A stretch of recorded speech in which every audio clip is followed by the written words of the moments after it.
How's the brightest on 3? Up, down, 5, 6, 7, 8. 1, 3, 5, 7.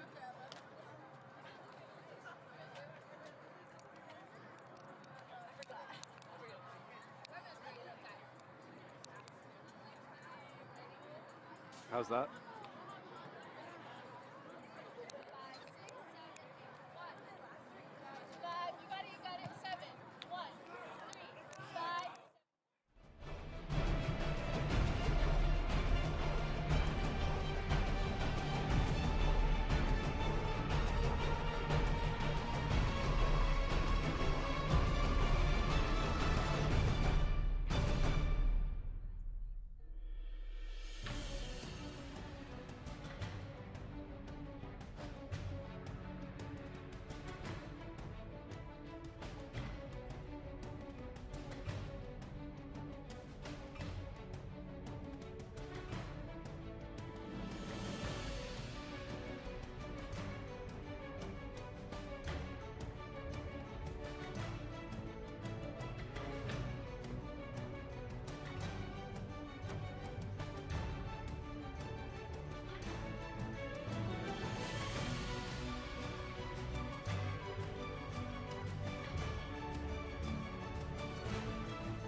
You put the auto focus on?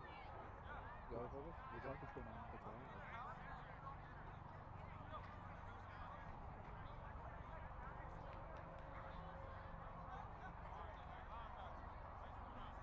Okay. Do I adjust the white balance or do I go ISO?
All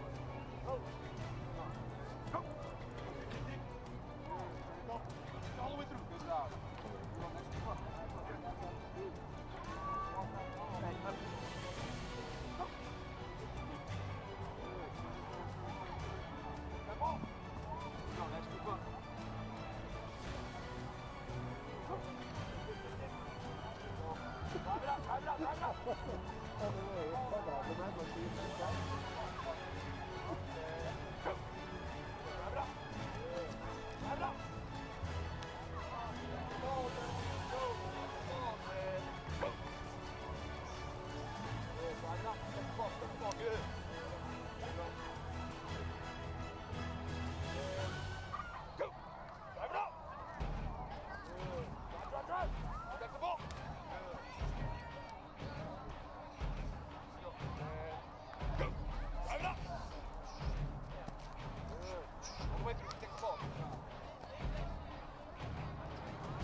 Rocket.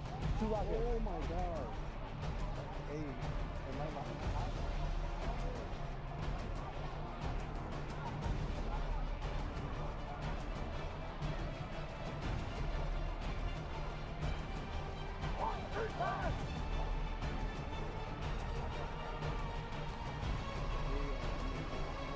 It's gonna expand and go right in. I'm gonna say something on the too. Can I show you?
Yeah,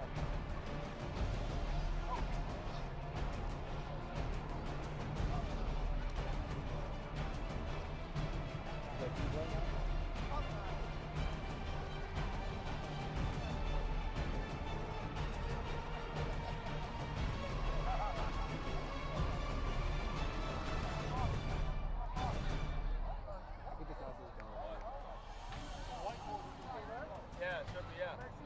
Small one, all right?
Hey, by the way, Court, this is being live streamed, so the camera, you're on live stream on YouTube.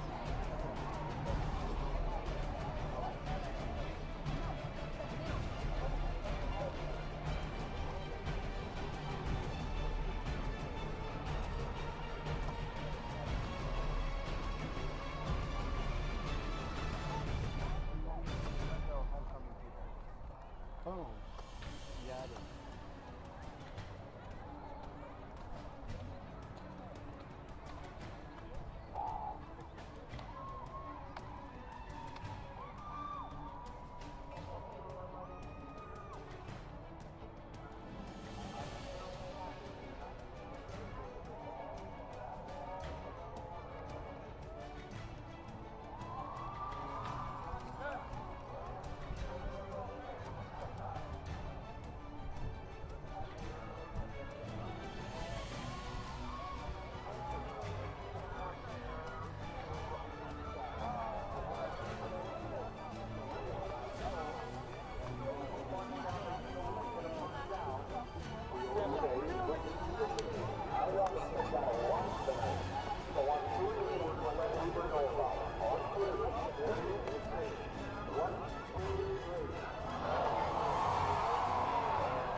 At Big Bear and hang out with friends. After high school, they plans to go to college. and become an electrical engineer. Christian Aguirre.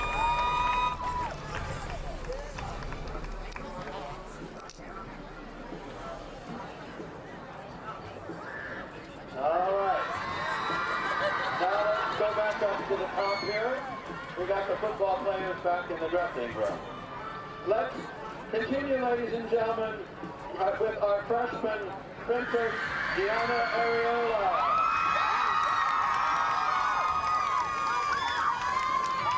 Gianna is walking with her mom. She enjoys being with her friends, family, and dancers. She wants to thank her parents for giving her support. Her future plans include enjoying high school. I'm delighted to hear that. She is a freshman after all. And being part of the pep team, Gianna Areola.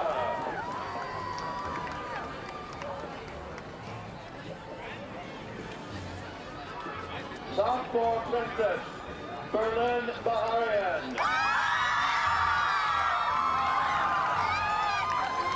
She is Mexican Armenian, second generation, attending Hoover High School. And her parents are Hoover alum. She belongs to the USA and in her free time, she coaches Cole's pet flag team. Being a part of the Hoover Varsity Crew team, she would not have done anything differently. She has made memories, friendships, and bonds that will last her a lifetime. She loves hanging out with friends and spending time with her family. Her goal is to attend UCLA and study to become a pediatrician.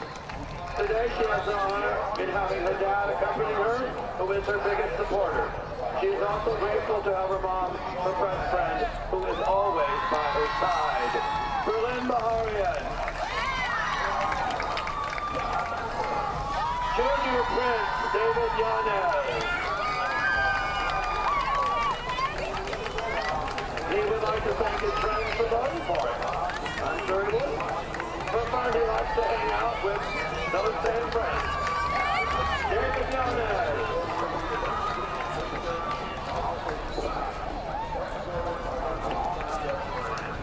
Junior Princess Ava Carrillo.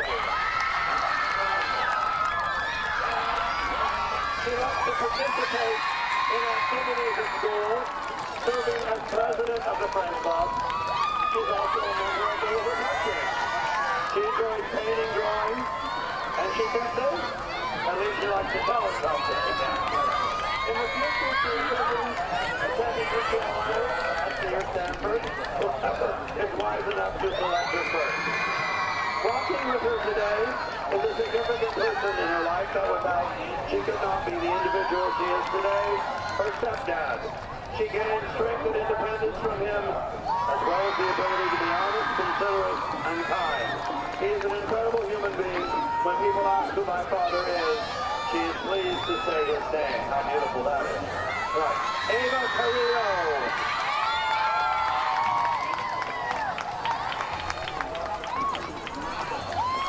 Senior Prince Mervyn Janoyan. He is walking with his best friend Kayla. For fun, he likes to go out with friends and go to the movies.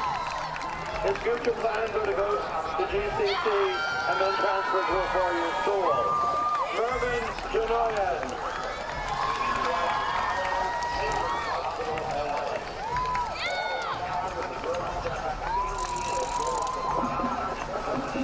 Senior Prince Enzo Montiel. He is a senior at Hoover. After high school, he plans to go to college. Outside of school, he likes to listen to music.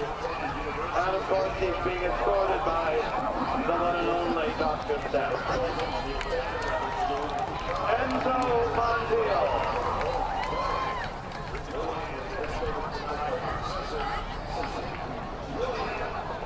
Senior Princess Emily Bajanian.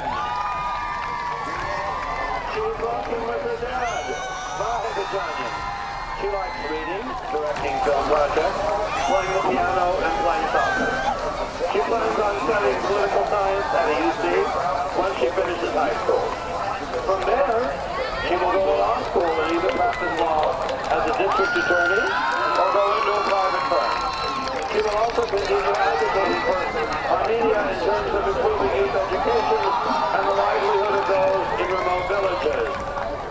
Emily Bachanyan.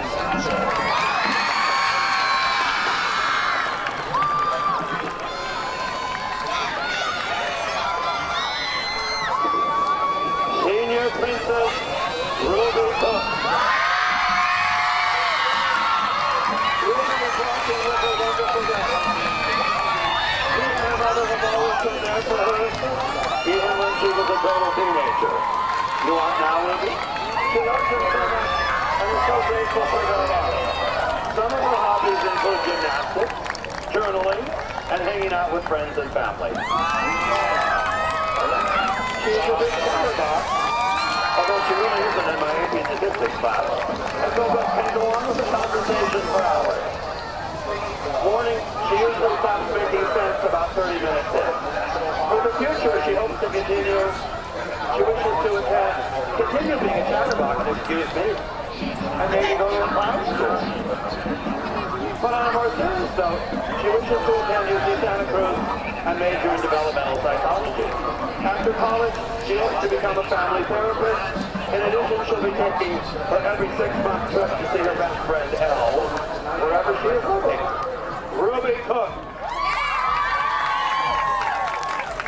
Senior Princess Maddie Diamante. She is walking with both her father and her mother. For fun, she likes to drive and travel. She plans on going to a 4-year university and become a pediatric registered nurse.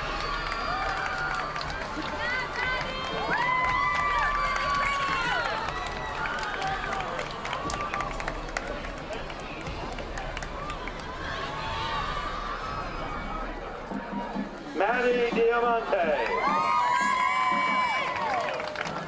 Senior Princess Nune Yokel.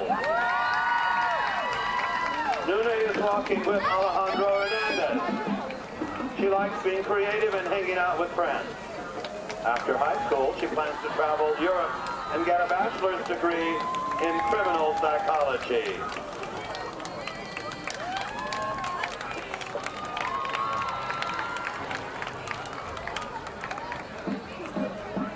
Nune Yokel.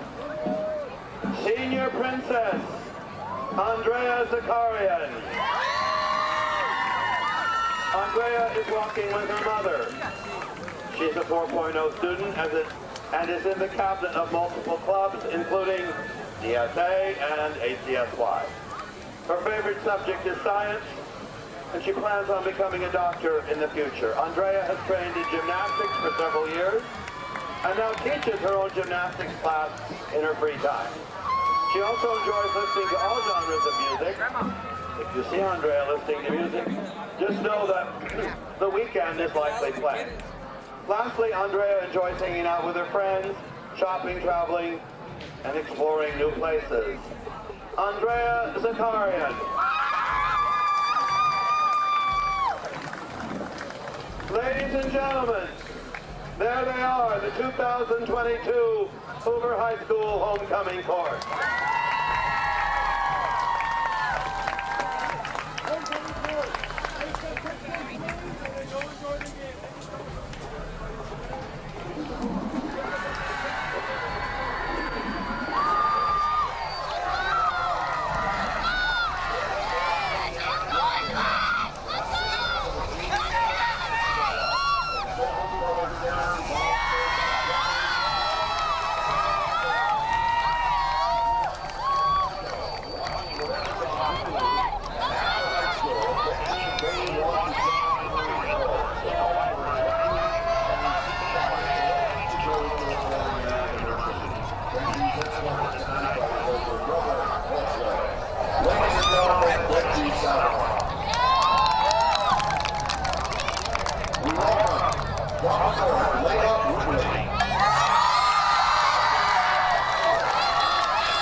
Glendale High, the Glendale High School marching band, and Joy Guard. And then we will be announcing the winners of the High Royalty. Thank you very much. Now that everybody's paying attention, they're ready to be beat. We got to let them know we're over here. We're going to say beat Hoover on 3. 1, 2, 3.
the visitors. You gonna call a coin toss?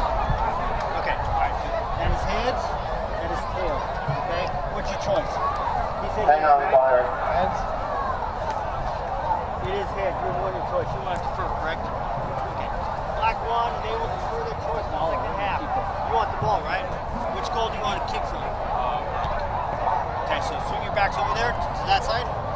White coming over here with me. White. All right, Joe. White will receive. Hang on, choir. Black will defend the clock. All right, guys, step on in here real quick. Hey, understand you guys are the captains of your team. Hey, big game tonight. You guys, see you guys have fun. Have fun, Joe. Good luck to y'all. Okay, sounds good. That's right. That's right, baby. Hang on, Mrs. F.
In the singing of our national anthem.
Under the direction of Mrs. Amy Amsterdam.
Good evening, football fans. We welcome you to historic Moist Stadium on the campus of Glendale High. Tonight, CIF Southern Section football, and it's a big one. The battle for the bell between Glendale and Hoover. This goes all the way back to 1930, and we're ready for kickoff. Glendale will kick, Hoover to receive. Short pooch kick, fielded at the 36, and drags tacklers to about the 40, and we're on our way. I'm Spiro Saltis, along with my good friend Rick Frary, bringing you the action. It's rivalry week, and we've even got him in the booth. I'm a proud graduate of Glendale High, and we welcome Rick, a proud graduate of Hoover. Welcome, Rick. A pleasure, Spiro. I appreciate it. Thank you very much. Beautiful weather for football, ain't it?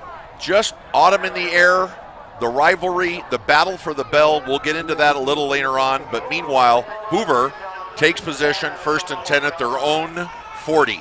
At quarterback, possibly the best player on the field, at quarterback, number 13, Ethan Davis. He rolls out to the air on 1st down. Passes complete into Glendale territory, spills into about the 46-yard line. Got a flag on the play. Looks like there's a penalty flag on the play, and we'll probably expect a lot of it. It's against Hoover, so that's going to negate the play.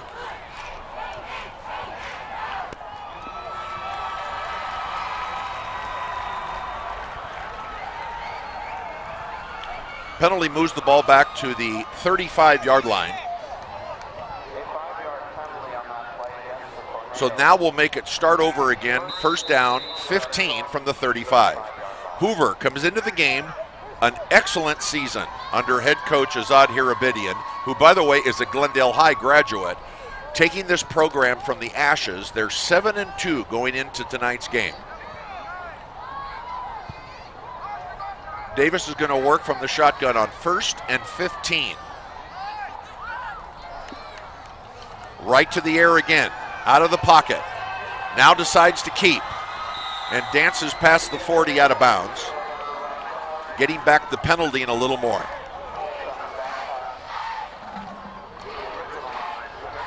You know, you can throw the records away, as you said in the pregame. Glendale 0-9. This is strictly for pride. They possess the famous bell that goes to the winner, and they hope to keep it, Rick. Well, I hope Hoover keeps it. See, there's rivalry even in the booth. No question about it.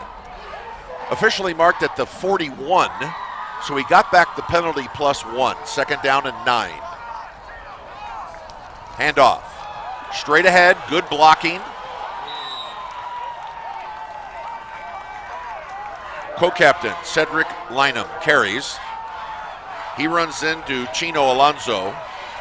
Good, strong, straight tackle. Forward progress to the 48. Not only a rivalry, but bragging rights, especially for the crosstown seniors. rivals for a long time. Short of the 1st down, here comes one of the first key plays of the game. 3rd down and 2. Opening minutes of the game. Glendale the visitor, Hoover the home team in their whites. Davis takes a look over the scene out of the shotgun. He'll pass. Now rolling out again. Looks, throws. Incomplete at the 40-yard line in Glendale territory. So on the replay once again here, Rick, he's had to scramble out of the pocket. Pass was intended for Joseph Dizon. So early, the Nitro defense holds. 4th down and 2. Nitros look like they came ready to play tonight. It looks like they're putting pressure early, and Hoover says, well, we're going to go for it. 4th down and 2 from the 48.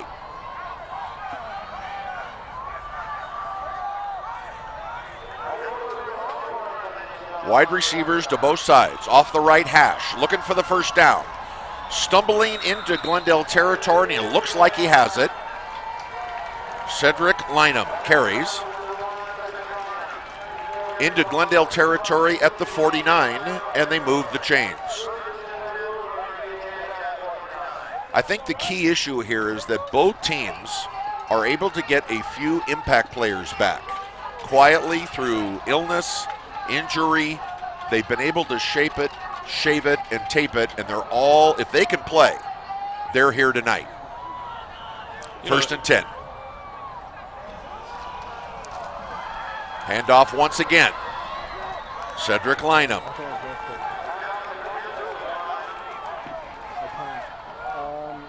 Like you said earlier, the records get thrown out. This is their Super Bowl. This is their national championship. This feels like a playoff game. Chino Alonso on the stop also for the Nitros. The carries into the 41, so that's a nice gain of 8 on the play. Second down and 2.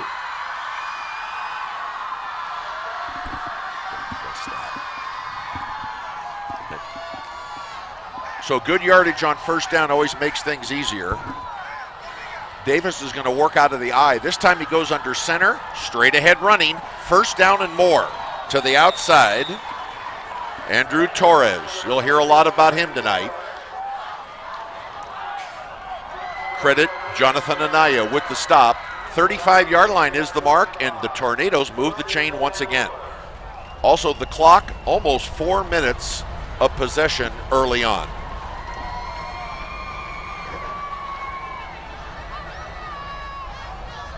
Crowd still coming in. Going to try to fill up Old Moy Stadium tonight. Straight ahead running once again.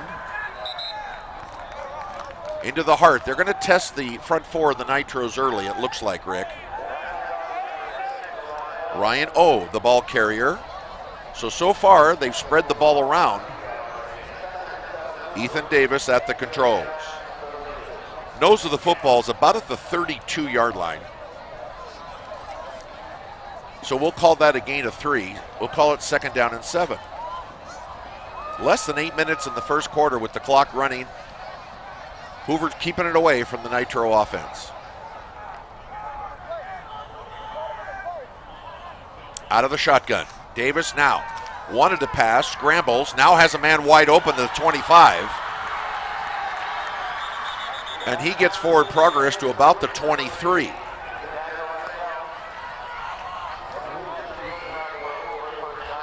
Daniel Rangel on the reception.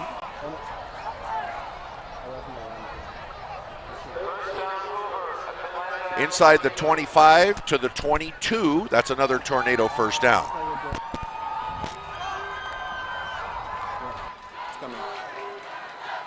So, Rick, what about that first set of plays that coaches always like to have? It looks like he has a pretty good idea, Coach Azad Harabedian, on what he wants to accomplish, and so far it's working. Yes, it is. It's working. Clock management. I mean, we're down to 6:45 in the quarter, and they're keep moving it forward. Aside from the penalty they have. Davis now works under center. Lone setback. Pass to this side. Trick play. Now we have a double pass. Incomplete and nearly intercepted. Chino Alonso literally all by himself, probably surprised that the ball went to him because there really wasn't a Hoover receiver anywhere near him. He's kicking himself after that one. And he's going to remember that. Might have even had visions. There's a penalty marker on the play. Indication is against Hoover, so they've really been their only own enemy so far. Ball goes back to the 27-yard line. We're going to call it second down and 14. And with the penalty, it's another. I still think it's first down, though. First and 15. Sort of like the scoreboard. You never trust it, and you really don't ever want to trust the chain gang. Motion to this side. Davis wanted to keep, and he's brought down in the backfield. Good pursuit. Checking the replay, he had a pass, then was going to run, and instead he ran into a bunch of Nitros. Credit Daniel Autry, and you're going to hear him a lot. He's just probably their most gifted athlete on the Glendale side, and he picks up the sack. Back to the 30-yard line, we'll call it second down and 18. The way the Nitros came out, it doesn't even seem like they're an 0-9 team. And again, scheduling a little different between these two teams. They're members and proud members of the Pacific League, but did not play within the league this year. On second down, right back to the ground.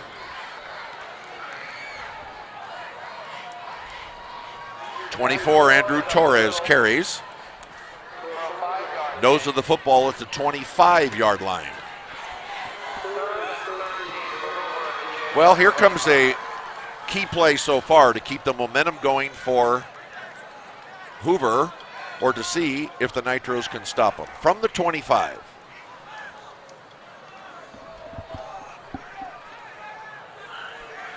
Third down and 12.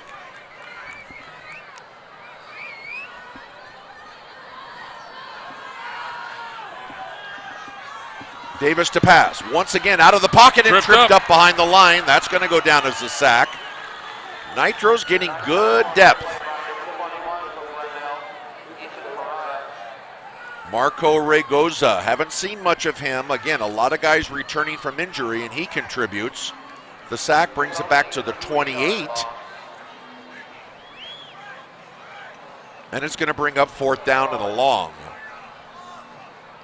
But it looks like Hoover's come here to play. There's not going to be any punts unless necessary, and they're going to roll again on fourth down and long. Big play, even though it's early on.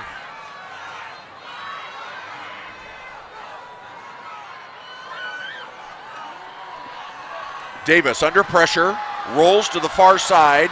He's looking to pass, now throws into the end zone. Jump ball. Interception. And it looks like the Nitros have intercepted in the end zone.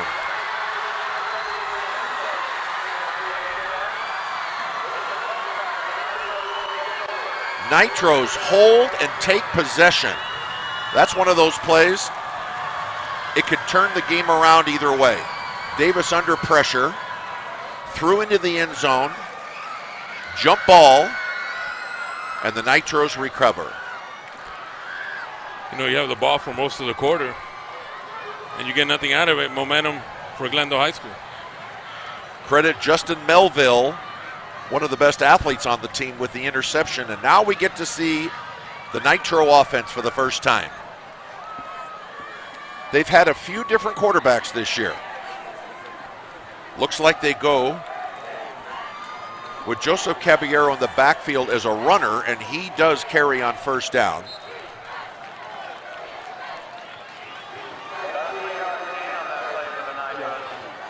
Off the right side, first down.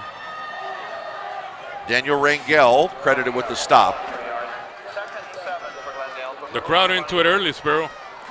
And it's just wonderful to see. We can't see it on the camera, but if you pan out, they're lined up to still get in. So no matter what, I need to change the battery on that as well. What the records are, it's still a great crowd and the place to be. On second down, straight ahead running once again. Wrapped up by a host of tornadoes. We'll have to see where the forward progress is. It's past the 30, and it looks like it's going to be enough for a Nitro first down. 21, Ethan Faria carries. He's the big man. 34-yard line is the mark, and the Nitros get a first down and move the chains. Quick moving. First quarter, less than 3 minutes. First quarter, no score. 3 in the backfield for the Nitros. Handoff. Joseph Caballero carries. Jonathan Anaya at quarterback out of the shotgun for at least the time being for Glendale.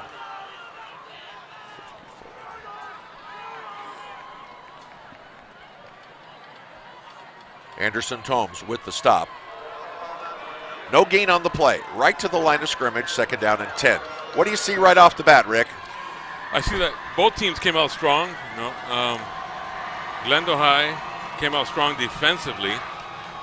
Hoover High School, like I said earlier, had the ball for most of the first quarter. I mean, we got 2 minutes left, and they got nothing to show for it. Like I said, momentum, Glendale High School. In this kind of game, one play can turn the whole game around. No question. Looks like there's movement, and before the snap, I think there's a false start on Glendale's side. The indication is Glendale false start, so that comes with a 5-yard penalty. and moves the ball back to the 29-yard line.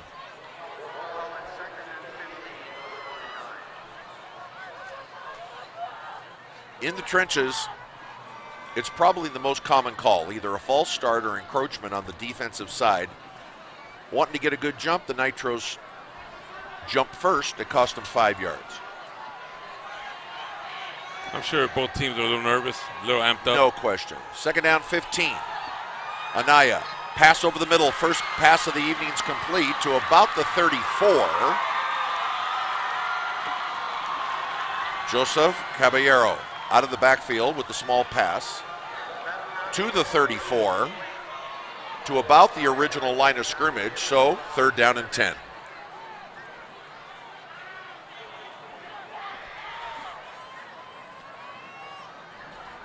Seniors for both sides playing in their final high school game. Both schools thank them for their dedication to themselves, the team, school, and community. On third down, 4 wide receivers. Last 30 seconds of the first quarter, and before the play, timeout is called by Hoover. Hoover's first timeout, our first timeout of the quarter. And again, this rivalry goes back to 1930. And for all of you that are not familiar with this rivalry, recognized as one of the longest running rivalries in all of California high school sports. The game used to be so popular they played it at the Rose Bowl with an average of over 30,000 people. When here at Moist Field the expansion took over, there's been fantastic crowds. They can hold it, and it's great that it's on campus. Once again, Hoover is the home team. This is the home field for Hoover as well as Crescenta Valley. They alternate every other year. This year, Hoover the home team and Rick Glendale the visiting team.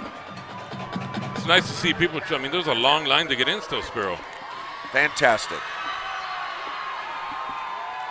The records just don't mean a thing. It's spirit, school pride, crosstown rivals. Where else do you want to be on a fall night in October? Bragging rights, everything. This game means everything to these kids. Out of the timeout. 3rd and 10. Inside handoff.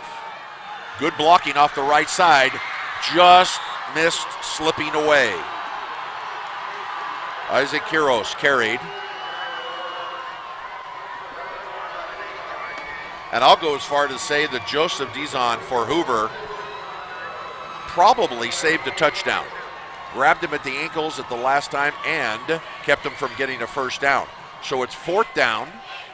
Let's call it 2. And the Nitros didn't come here to paint. They're going to go for the first down on 4th down. And once again, officials stop play. And that is the end of the first quarter. A lot of action, but no score. Glendale Hoover, no score.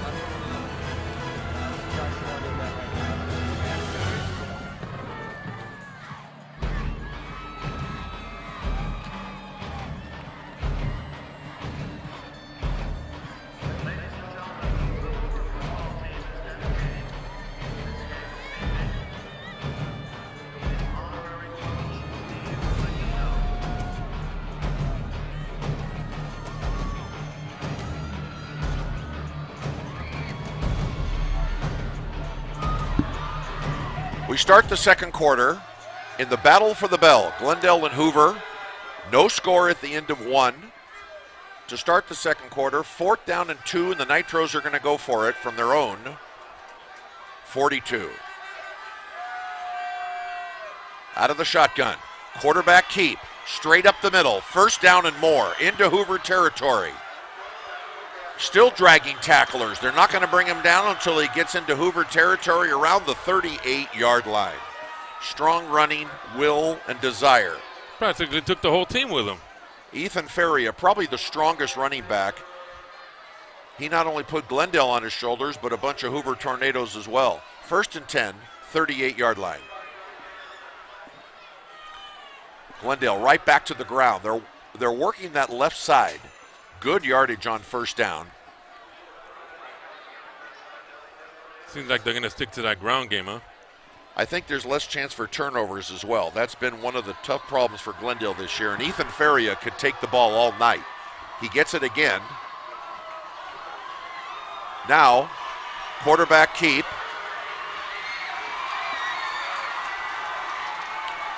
And again, we mentioned that there's a chance there's going to be a lot of different people at the quarterback spot, and that time Ethan Feria, out of the Wildcat, kept the ball himself. So a whole lot of Ethan Feria. He carries to the 25-yard line. That's good enough for a Nitro 1st down, and they move the chains. Once again, we have to reiterate, both teams were able to get some impact players back for this game. Hoover had a bye last week to get everybody a little healthier. Glendale comes off a disappointing loss to Viewpoint, 10-7. But during this week, the training staff, a little bit of love and attention, and there's a lot of guys playing for the first time in a while. And it shows so far. They're moving the ball. Ball's fumble. loose. It looks like Glendale recovered their own fumble.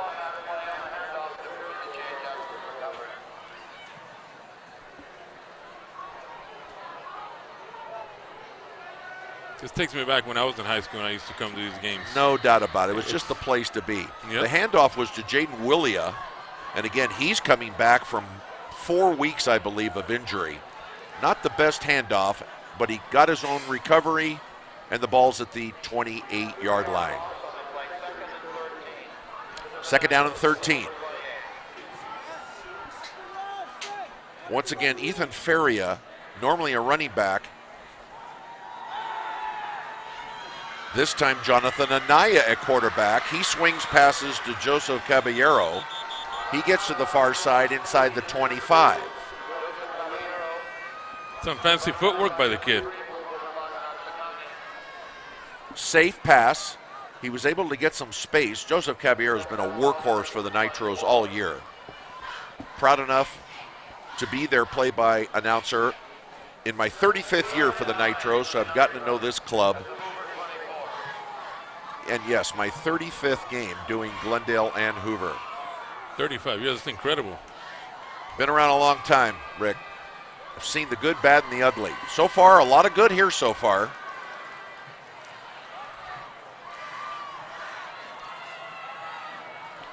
Shotgun.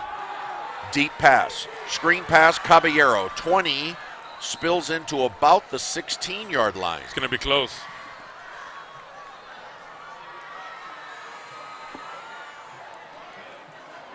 Isaac Perez there to make the stop. Ball's marked at the 16-yard line, short of the 1st down, 4th down and 1. So the Nitros, with an experienced kicker in Paulo Sosa, are thinking about the field goal, and that they're going to think about it a little more because there's a timeout. And Glendale calls that timeout. 8:09 till halftime, no score. We want to thank the great people of SoCal College Sports, headed up by Mike Zepeda, for putting this presentation together. Not everybody can come to the game, and modern technology offers the opportunity for live stream via YouTube, and we want to thank Mike and the game for making it so easy for us announcers. Rivalry week, as you can imagine, this is the final week of high school football, and in the Pacific League, of course, Glendale Hoover. Crescenta Valley up the road plays their rival, Arcadia. Burroughs will be Burbank. They've been going at it for a real long time.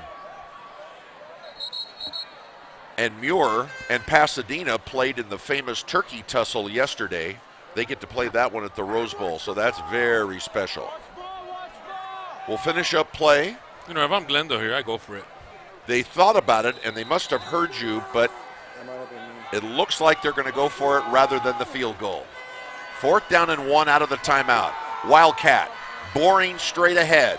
He does cross It's going to be the close. 15. It's going to be close. We'll have to Earl. look for the forward progress. On the replay, it's just driving bodies. Nose of the football is at the 15, and that's good enough for a Nitro first down, and they move the chains in the trenches.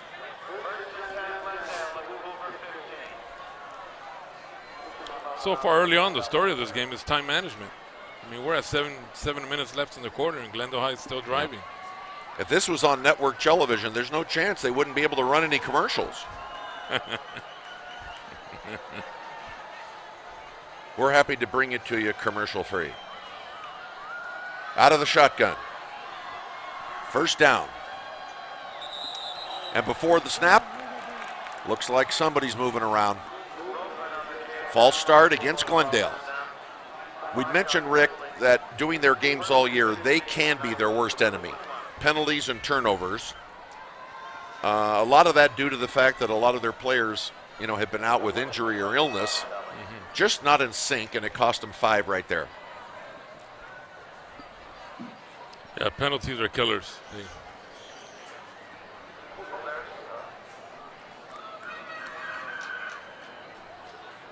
So despite the penalty, the clock still runs. Under 7 minutes till halftime. 3 in the backfield.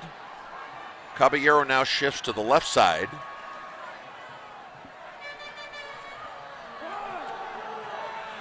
The handoff to the left side.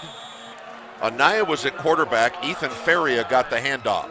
So it looks like there's a little trickery that with 3 guys in the backfield, the actual snap could go to any 3 of them. This time, a shotgun handoff. Forward progress at the 15. No gain, second down.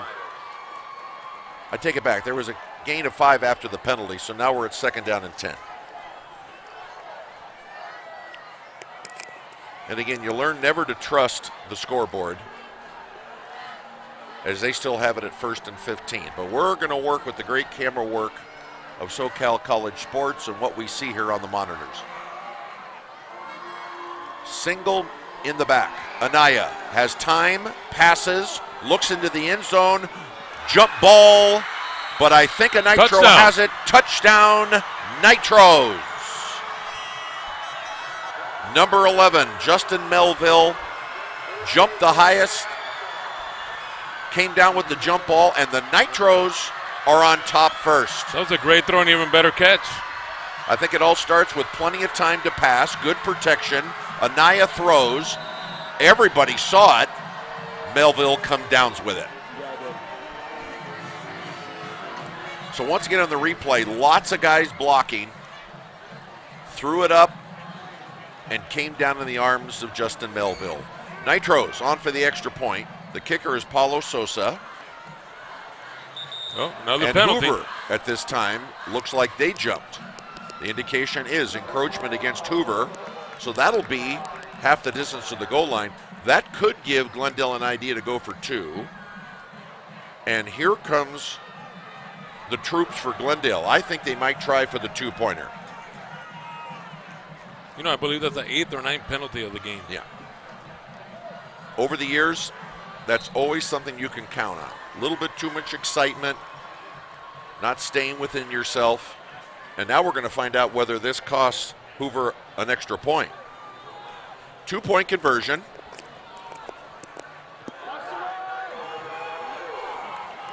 Three in the backfield. Feria at quarterback. He's going to keep. He's going to barrel ahead, and he's not going to get there. Co-captain Vahinak Sakanian exploded through to make the tackle. But 5:40 till halftime. Nitro strike first. They lead 6-0. Well, we have a timeout, but we are going to watch the replay one more time. Anaya, plenty of time to throw. Yeah, it just keeps shaking the camera and makes it look so terrible. Wide receivers everywhere. It all starts with the pass protection. Lofted it. Some of the DBs for Hoover didn't even see the ball. Melville did, and he got the touchdown. So you get the view from the DB here. Now, one turned around too late, but Melville knew it was coming. I think Glendale scoring first is a big deal for them. A week ago, in preparation for this game, they marched down the field early and scored to take a 7-0 lead over Viewpoint. Things were working fine. Glendale did not score the rest of the game. So, the key is going to be to keep it going, and if you can't keep it going in this rivalry game, well, maybe you shouldn't be here. Exactly. Let's And remember they're still approaching halftime trying to get in. it is a rivalry game. It's a different feel to the game. Both teams set for the kickoff. The Pooch kick fielded at the 24-yard line. Barrels up near the 35-yard line. Melville, after catching the touchdown, makes the stop. Hoover needs to come away with some points in this drive. I believe Andrew Torres took the kick. Nose of the football at the 35-yard line. Hoover, 1st and 10. So now Hoover gets a chance to answer. And remember, part of this great rivalry is the outstanding pomp and pageantry of homecoming, the bands performing, and at halftime, they'll be announcing the higher royalty of Glendale High, of their court. But 1st and 10, Ethan Davis, who had the ball and hadn't seen much of him now in the remainder of the half, he carries on the far side himself for a good gain.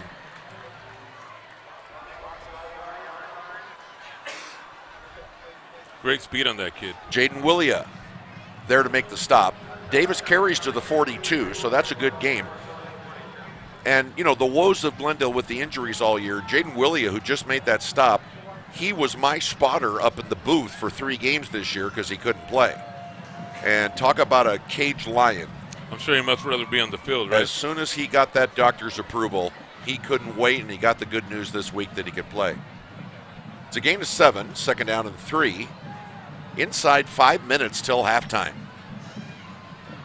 Out of the eye. Davis at quarterback. Straight ahead running. And here comes the front of the Glendale defense. Stopped in the backfield for a loss. Sakanian carries.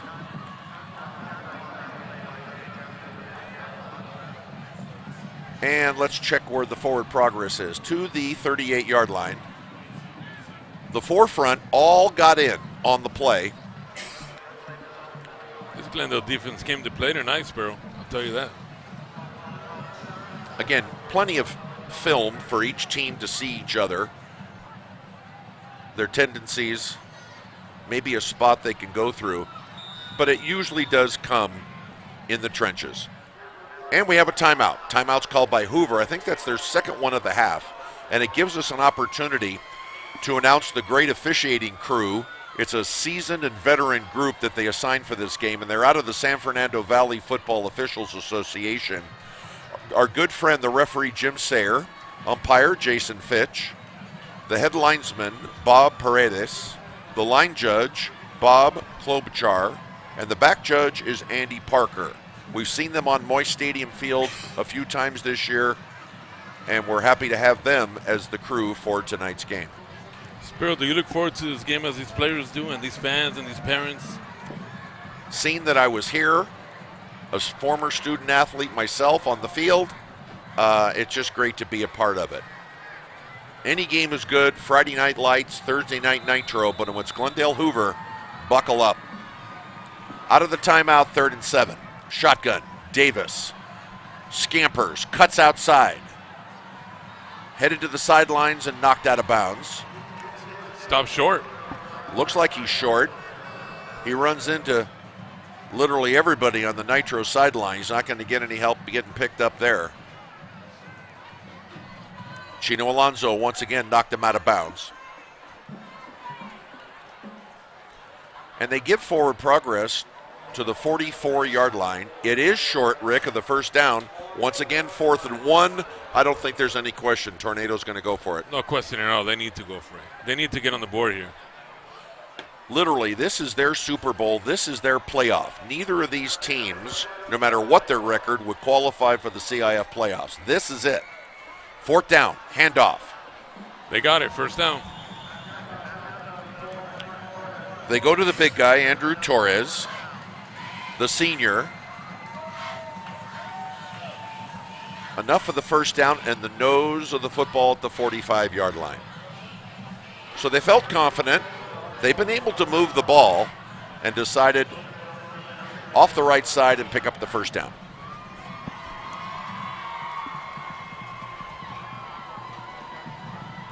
There won't be much throwing of the ball tonight, huh, Spiro? It looks like they feel they can both move on both sides offensively on the ground. But then watch out for the quick pass. Less than 3 minutes till half. And speaking Davis rolling out, looking for room, throws. For an intended receiver, it doesn't look like it's intentional grounding. Daniel Rangel was the intended receiver. Once again, good pursuit, Rick, by the defensive front. Yeah, they come strong. There's Daniel Autry. We know he's going to be there all the time. Alfred Intriago, integral part of their defense all year. So good pursuit, incomplete pass, 2nd down and 10. I mean, Glendale High looks like a completely different team. Now, we have a long way to go, but it is so reminiscent of last year, where Glendale, with only one win, came into this game as an underdog, and they stole the belt.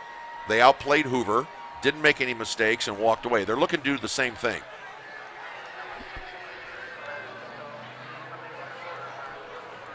And officials redirect the clock to 2:39 till halftime. Well, you know, besides, other than winning the game, the biggest part of this game is when you run around the field with that bell. No question about it. So the stoppage is just to let that clock reset. And there is not a microphone to the clock operator, so they usually do it by hand signal. And he's trying to get the attention of the operator, so there's a momentary stop and play. And of course, with the pageantry, there's all the great volunteers that help here at the stadium, the parents running the concession stand. It's just a community thing, and it's meant to be.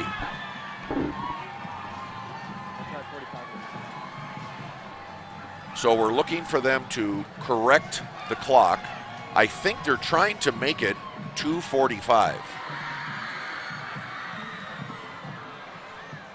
So, of course, both teams get a minute to collect themselves.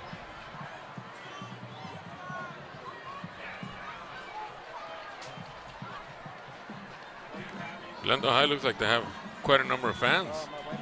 And again, we don't mind saying that if you pan out, there are still people trying to get in, and I'd say the place is 3/4 full already. It looks like we've now got it set at 2:45 till half. Hoover ball, 2nd down and 10.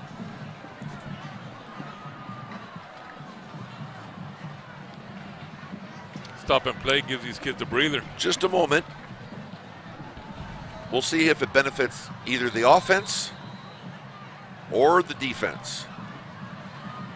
Davis now under center. Back to the ground game. Spills across the 45 to the 46, so not much there. Once again, Andrew Torres carries. Alfred Intriago on the stop. Forward progress to the 46. It's a gain of 1. They need a big play here. They need a big play here. 9 yards to go. And we're approaching 2 minutes to half in a very quick moving game. 3rd down and 9. Glendale has 2 timeouts left. If they can hold here and use their timeouts wisely, they could get the ball back. Motion to this side. Davis in the pocket, throws. Behind the receiver, incomplete. It would have been enough for a first down. That's intended for Joel Aguirre. And once again, the Nitros hold on defense. It's 4th down, but let's see what the Tornadoes are going to do. They're going to hope that the clock can run, and they're going to punt and put Glendale back deep in their own territory.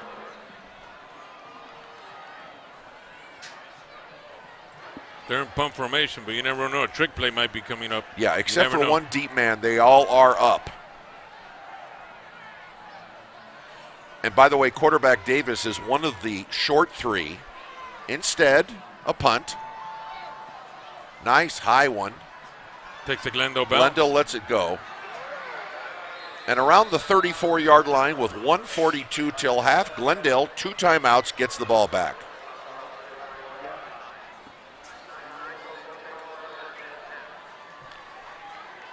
Glendale 6, Hoover nothing. I don't think many expected Hoover to have 0 with 2 minutes No. left in the half. They've rolled up some good scores this year, and Glendale has given up some. Glendale's issue has been putting points on the board. Right now, they have enough. So here comes the offense.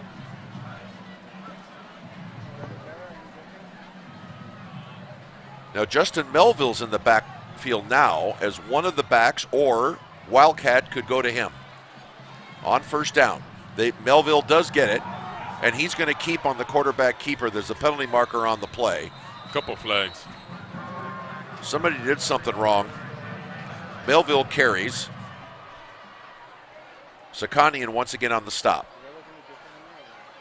Holding against Glendale, and it looks like a bunch of officials saw that. So that stops the momentum. 1:35 till half. And the mark-off inside the 25 to the 24. So it's first down and 20. How do you think the second half's going to pan out? Well, it's all going to go on what the coaches do in that locker room. Did they see something? Can they make the adjustments? And will they make the adjustments? First and 20, 5 wide receivers for Glendale out of the shotgun.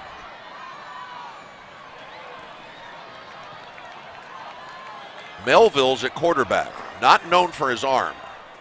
And sure enough, he's going to keep with the option to pitch, but he keeps himself off the left side and spills close to the 34-yard line. Clock runs approaching 1 minute.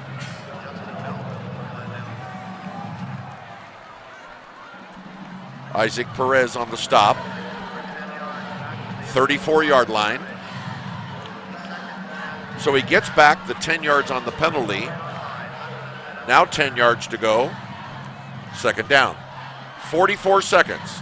Glendale has 2 timeouts. So depending upon what happens here, I think they'd look to call one. Melville at quarterback, 5 wide receivers. Again, not the passer, but he's going to go to the air. There's a penalty marker. Melville goes down the middle and has a man. Overthrown. And it's incomplete. Let's check on the penalty.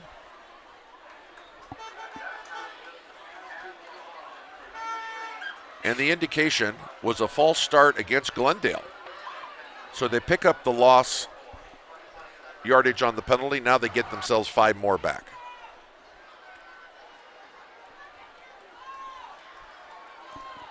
Again, I feel sorry for those that are still sitting outside and standing waiting to get in, but we're approaching halftime. Yeah, what do you think is the holdup out there? And trying to get the money and the tickets and a good crowd, they're going to miss the first half. Penalty moves it back to the 34.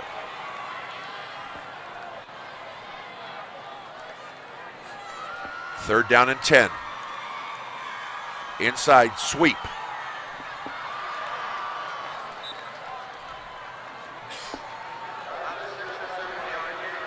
You know, as the time winds down, Glendale has to be ecstatic up 6-0. Isaac Quiros on the sweep.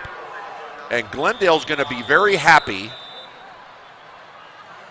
Let's see if the officials did stop play as a timeout was called, because the clock says zeros. So it looks like the officials are going to put 2 seconds back on. At least that's the indication. And we're going to see if Glendale did use a timeout and was given it. That appears to be true. And if they can get the scoreboard operator to see, I think they're going to put 2 seconds back on.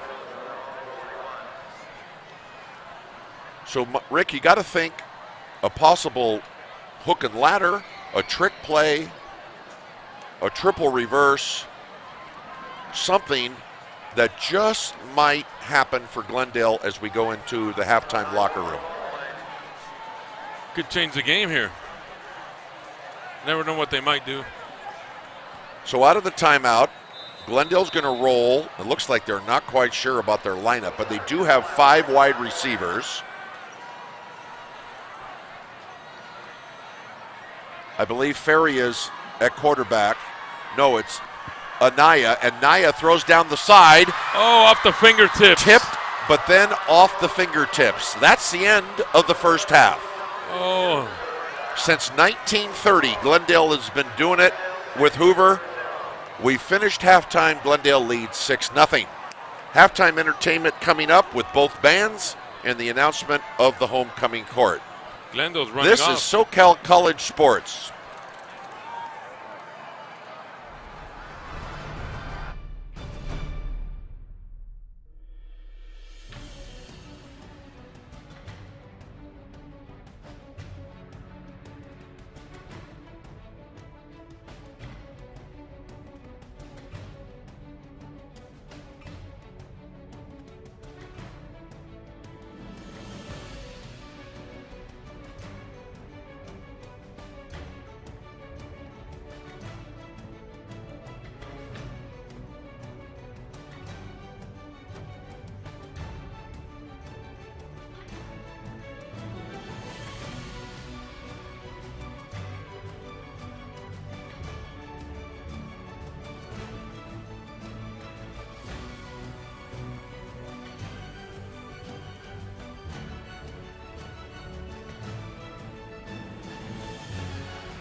2022 homecoming squad.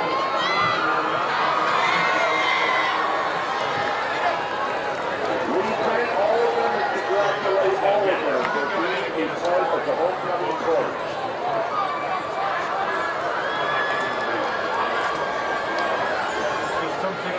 With great pleasure,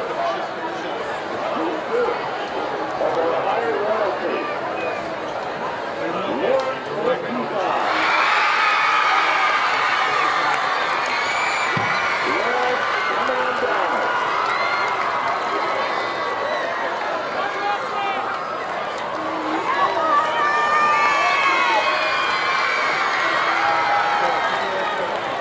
Now being adorned with flowers, the regal robe and wear the crown with pride.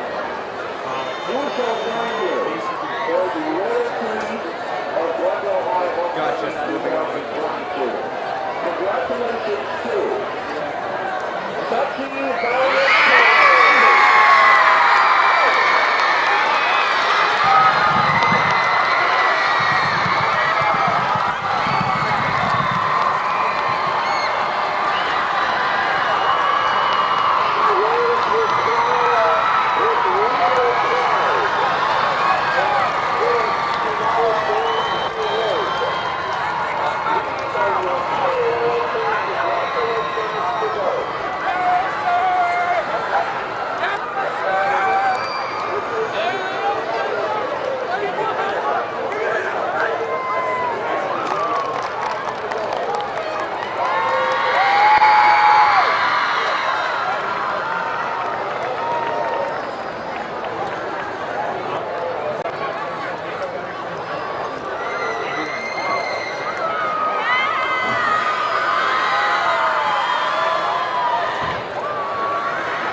Hello, everyone. Welcome back as I await on my broadcast partner, Sparrow. Second half kickoff is coming up. Glendale to receive. We got a flag on the play, flag on the kickoff.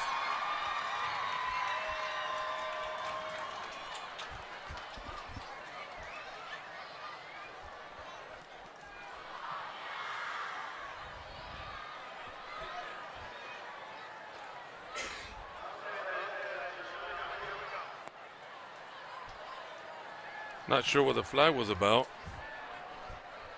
They're talking about it.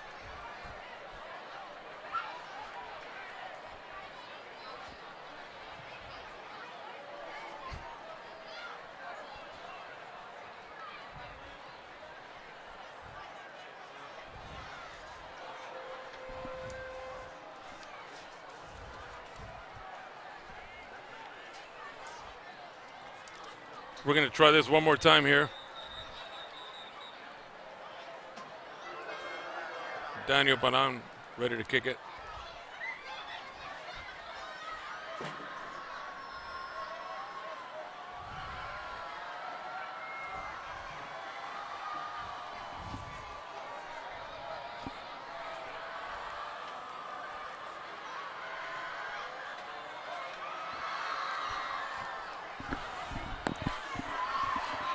Just in time for the second half kickoff. Some great halftime pageantry. The band's playing, the homecoming court announced. Hoover to kick, Glendale to receive. They take the pooch kick at the 37. Off to the races. Down the far side into Hoover territory. And finally knocked out of bounds. What a great way to start for the Nitros. As Hoover said, we're going to have to make some changes. Glendale says not yet.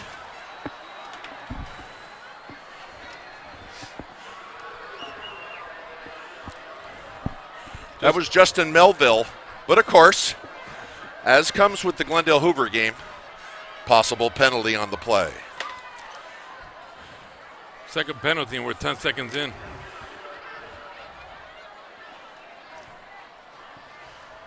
And the white hat is our good friend, Jim Sayre. Talked with him briefly at halftime. He says things are running fairly smoothly, except for the penalties.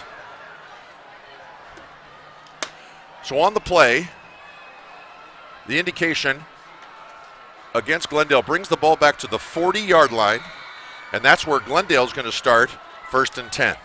Start the second half, 6-0 Glendale. The lone score, a Nitro touchdown. Justin Melville, wide receiver, DB, quarterback this time, sweeps around the left side. Ground attack to start the third quarter. Picks up good yardage, maybe 9 on the play. They're going to stick to the running game. Seems like a second half all night. Very few passes. 49-yard line. It is a gain of 9, 2nd down and 1. Glendale moving left to right, basically north to south. They are the visitor, and during halftime it looks like we got everybody in and seated. A real good crowd for this rivalry game.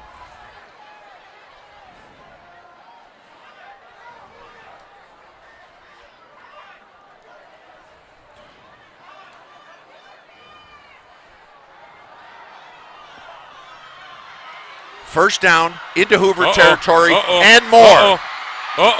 Caballero knocked out of bounds short of the goal line inside the 10. Let's take a look at the replay here. Caballero, eyes fixed on finding the spot and was able to get outside by a couple of Hoover tacklers and finally pushed out of bounds.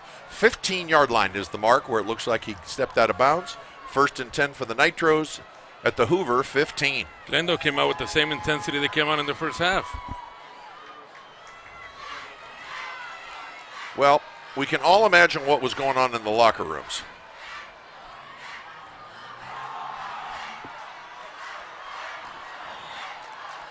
This time they go to Ethan Feria, the big tight end, running back, quarterback, senior. Inside the 15, we'll say to about the 12.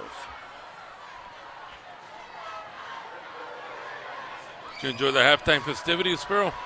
All a part of it. Anderson Tomes on the stop. Proud to be a part of the announcing of the high royalty court over at Glendale High on the visiting side. So that took a little while. I got my sprints in, and now I'm back up with you in the booth. Nitros. Caballero once again inside the 10, close to the 6.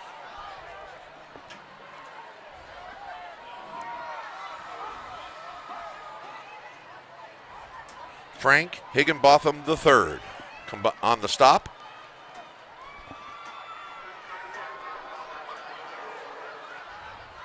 I don't know about you, but I'm looking at body language. It looks like, I don't know, Hoover doesn't look really, their body language tells me. Sure. I mean, I don't know, Glendale looks like. Well, they might they're have on read they might have read the papers, or they might have read the statistics. And when things didn't fire the way they thought it was going to be, now it becomes uphill. Glendale running on full emotion here. Things are going their way. The scoreboard is wrong. It's 3rd down and short. Anaya is going to end up keeping inside the 5. 5, 4, 3, 2, 1. Touchdown, Glendale. Incredible. Number 17, Jonathan Anaya, the quarterback for the most part. Things didn't go right for the Nitros this year. They tried a lot of different selections back there, but this time he gets the snap, circles left, into the end zone. Sometimes it's just speed, and he's able to outrun Sakanian and headed to the pylon and got in. Single extra point now. The kicker, Paulo Sosa. Anaya is the holder. The ball down, kick is up, and the kick is no good. Good pursuit by the front of Hoover. And fairly dependable. But that could or could not be a factor. 8:35, third quarter. Nitros now lead 12-0, Rick. Who would have thought it would be 12-0 at this part of the game, huh? Now, that's for sure. I've referred to last year's game a couple of times because a lot of things were similar. Things weren't going right with Glendale last year. A couple, 2, 3 impact players came back, and going into the game, it looked like Hoover had what they needed. Same thing tonight. Some good impact players have suited up for Glendale and Hoover, and so far, Glendale's showing them the way. The annual Battle for the Bell. We're going to be taking a look pretty soon and see if we can find that bell. It's usually kept tight so it's not stolen. You have the right to paint it if you want, and I believe it is now still in red and black. And that's what it's all about. Well, right now, Glendale has a firm grip on that bell, let me tell you. And, of course, this is the Glendale News Press game of the week, and you can read about that in tomorrow's Glendale News Press or online. Full coverage for East Side versus West Side. Both teams set. Paulo Sosa to kick. And they've decided to go for the onside kick. They did get the bounce, but Hoover recovers.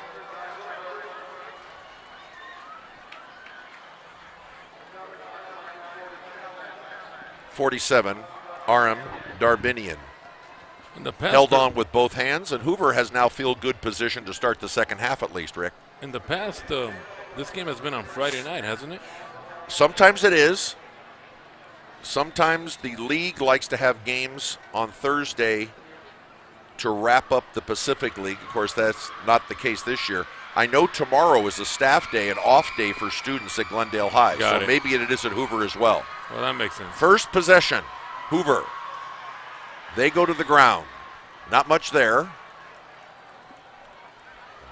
They just don't look in sync at all, Hoover. They don't look in sync at all. Cedric Lynham carries. Ethan Feria on defense makes the play. 42-yard line. Looks like they're going to call it no gain, 2nd down and 10. Approaching 8 minutes, third quarter.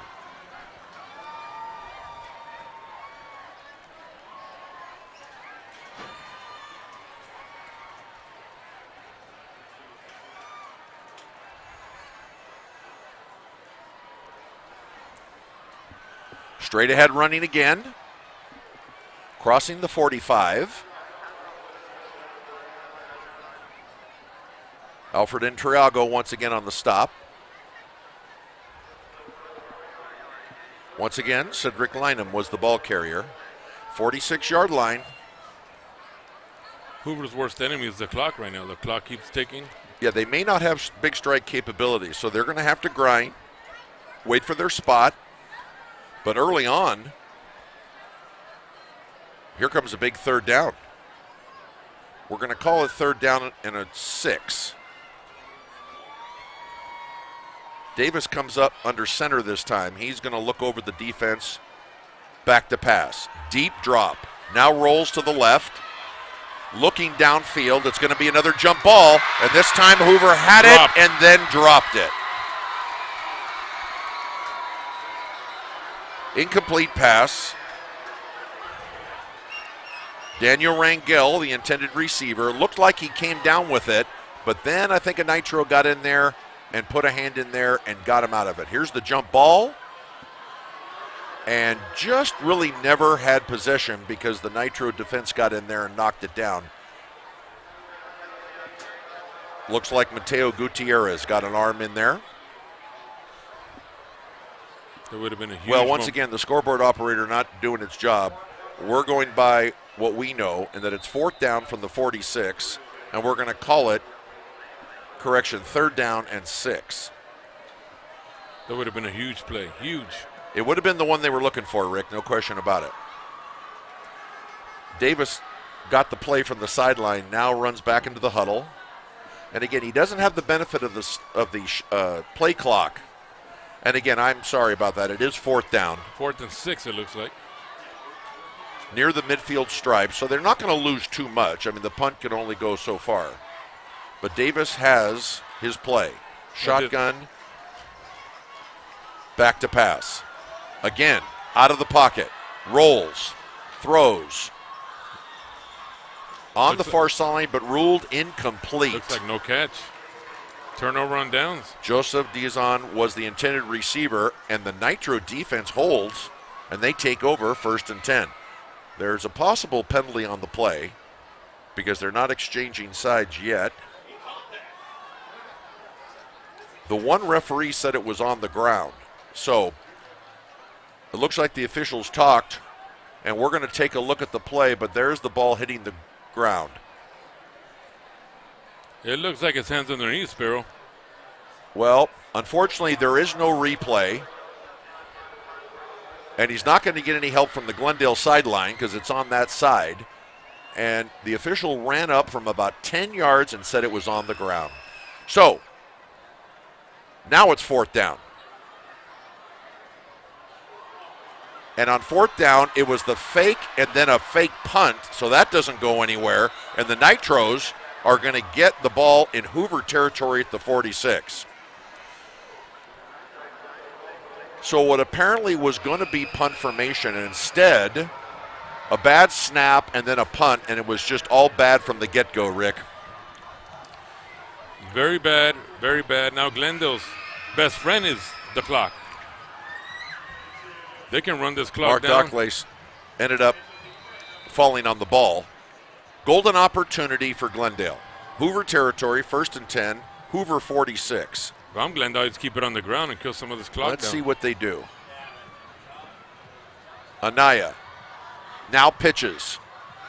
Caballero gets by one tackler. Inside the 40. Good yardage on 1st down. Let's take a look at the replay here. Anaya at quarterback. Fake. Run option. Pitch. And Caballero once again got to the corner. 37-yard line is the mark. Caballero's So we're going to call that a 7-yard gain, a good 7. 2nd down and a short 2. Caballero's making a big, big impact on this game, let me tell you. We'll make it official and say 2nd down and 3.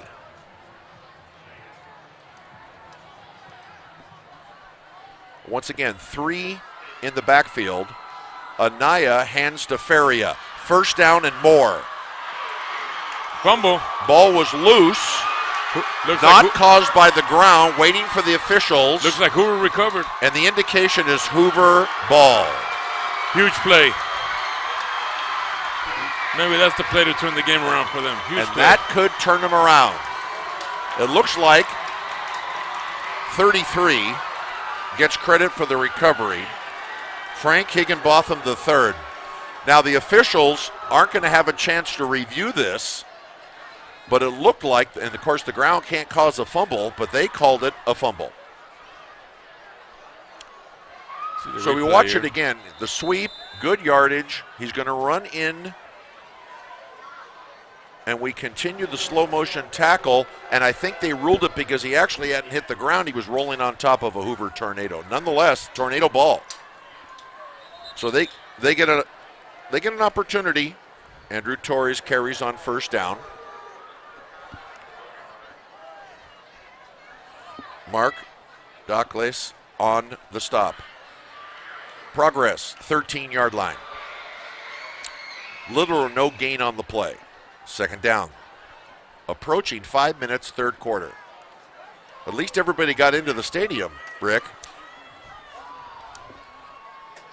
And again, the referee is right there noticing that the knee was down, which should have been the end of it. What he allowed it to continue, we just don't know. That's a tough call. Tough call to make. Well, can Hoover capitalize? From the shotgun, Davis again under pressure. Gets out of 2 tackles. Now looking for somebody. Davis going to keep it instead and gets out of bounds near the 18, 19-yard line, and there is a penalty flag. What is that, about the 15th flag we see? Well, it's Glendale Hoover. You're going to get that a lot. Well, escapability, the good mark of a quarterback. Davis was looking, decided to keep, and I don't see what the penalty was, but the indication was against Glendale.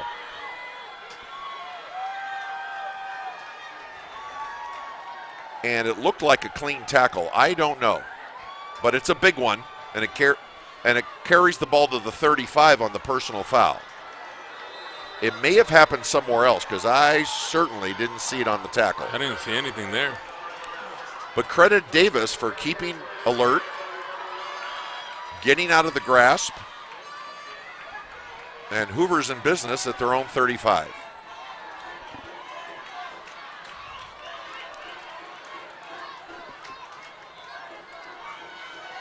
First and 10. Handoff off the right side. The dependable Andrew Torres carries. Good pursuit by the Nitro defense. Still good yardage on the play. They need points this drive. They need some points bad. Officials stop the clock. Forward progress to the 41. Now that the crowd settled in, it's a nice crowd, big crowd. Very good crowd. We have a Very good look nice. at the visiting side across the way, and Glendale's just about got every seat. 41-yard line, gain of 6, second down and 4.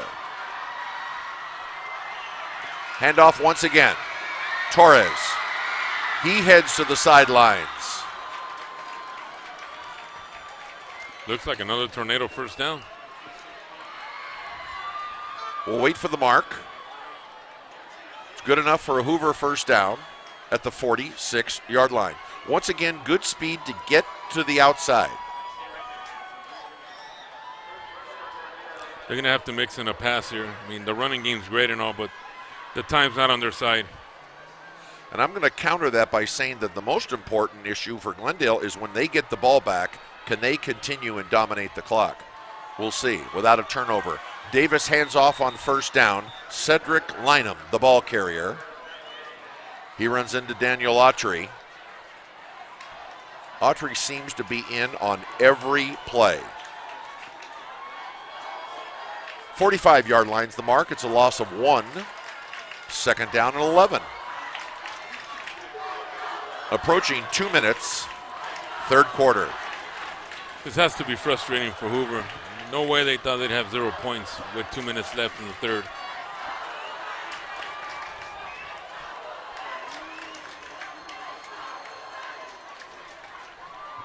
Davis sweeps, gonna keep. 40, now decides to pass, and the pass is complete into Glendale territory. Still on his feet near the 30-yard line. Frank Higginbotham III, playing both offense and defense. And Davis is the threat. You always have to think he's going to keep it, but without going over the line of scrimmage, nice connection to Higginbotham. 30-yard line, Glendale territory. This is the best effort so far for Hoover. First down and 10. Higginbotham came up limping, though. And he remains down. injured. Yep. And officials are going to stop play for that injury. Hopefully he's okay. As we look at the replay, a good host of tacklers, a twist or a bend. And, of course, we always want to thank the great training staff on both sides. From Glendale High, Carrie Smith and her training staff for years has been wonderful taking care of both sides. We want to give a shout out to Carrie. And Higginbotham coming off the field with a little bit of favor, but under his own power. Hopefully it's just a cramp of some sort. Nothing too serious.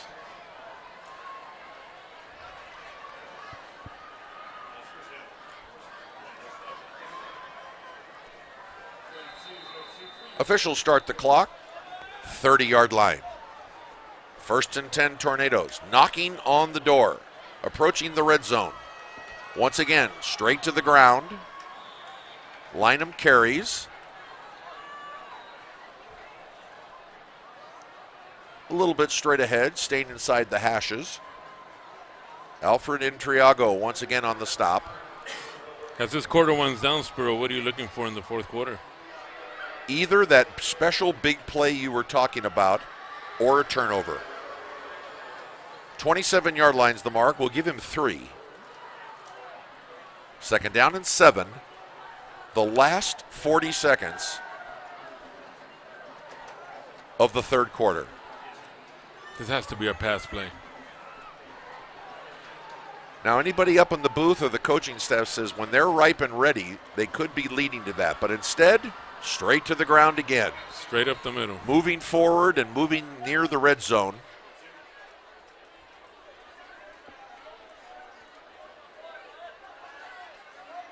Everybody's up after the scrum. 23-yard line as we count off the final seconds of the third quarter.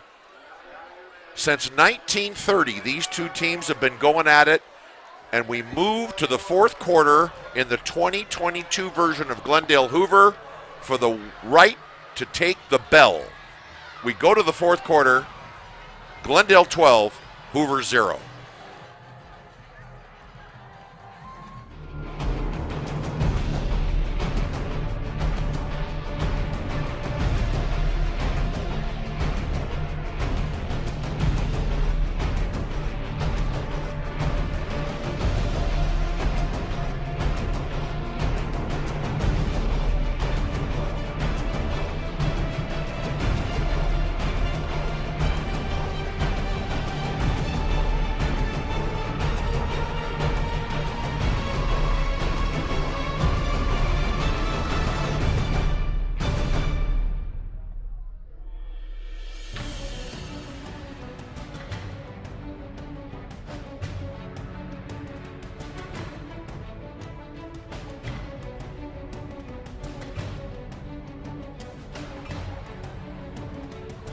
We return to Boyce Stadium on the campus of Glendale High. I'm Spiro Saltis with my partner, Rick Frary, bringing you Glendale Hoover, start of the fourth quarter. Glendale leads 12-0, but Hoover on the march. Davis scrambles, now throws. Complete near the 9-yard line and ruled complete. Right at the out-of-bounds mark, Joseph Dizon. Slip and fall and a catch. A nice little bit of control. That easily could have been ruled out of bounds, but he held his ground and just kept it in before he spilled. Nice gain on the play. 10-yard line is the mark, and that's good enough for a first down. So it's first down goal to go for Hoover at the Glendale 10. So they'll need all 10 to score.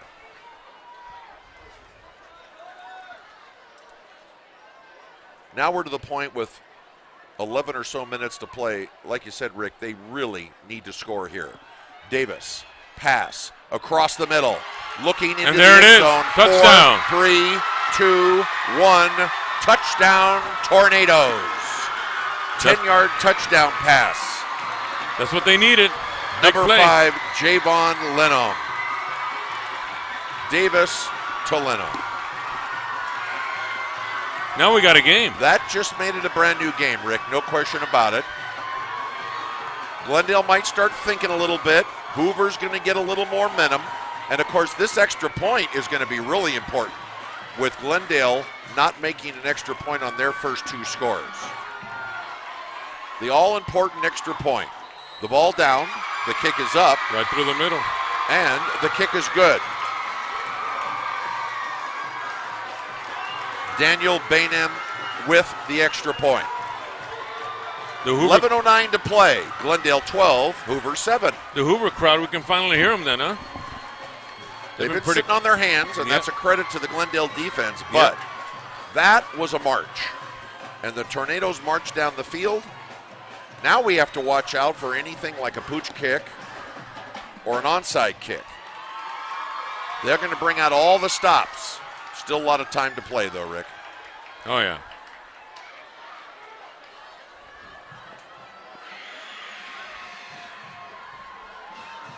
I know it's been a game of penalties, but let's just hope there's not many this last 11 minutes.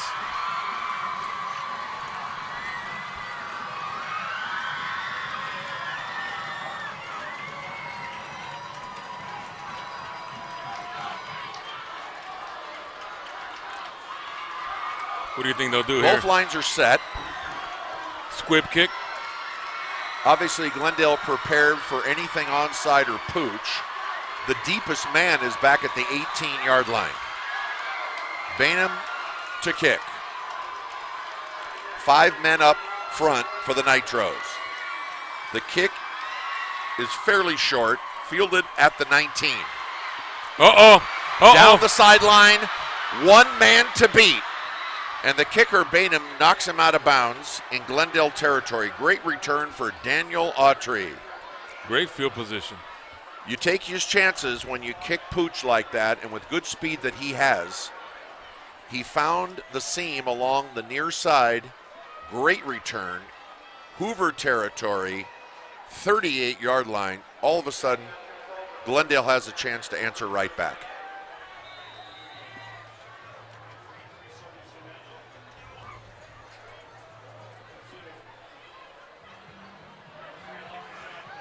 Defense already out there. Glendale offense getting their final instructions, knowing this is a pivotal drive. Can they control, take time off the clock, and avoid giving the ball back to Hoover? 1st and 10. Anaya at quarterback this series. Handoff to Caballero.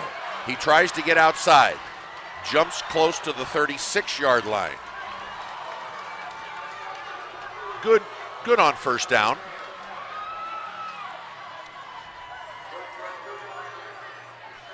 Credit Kevin Rosas with the key block.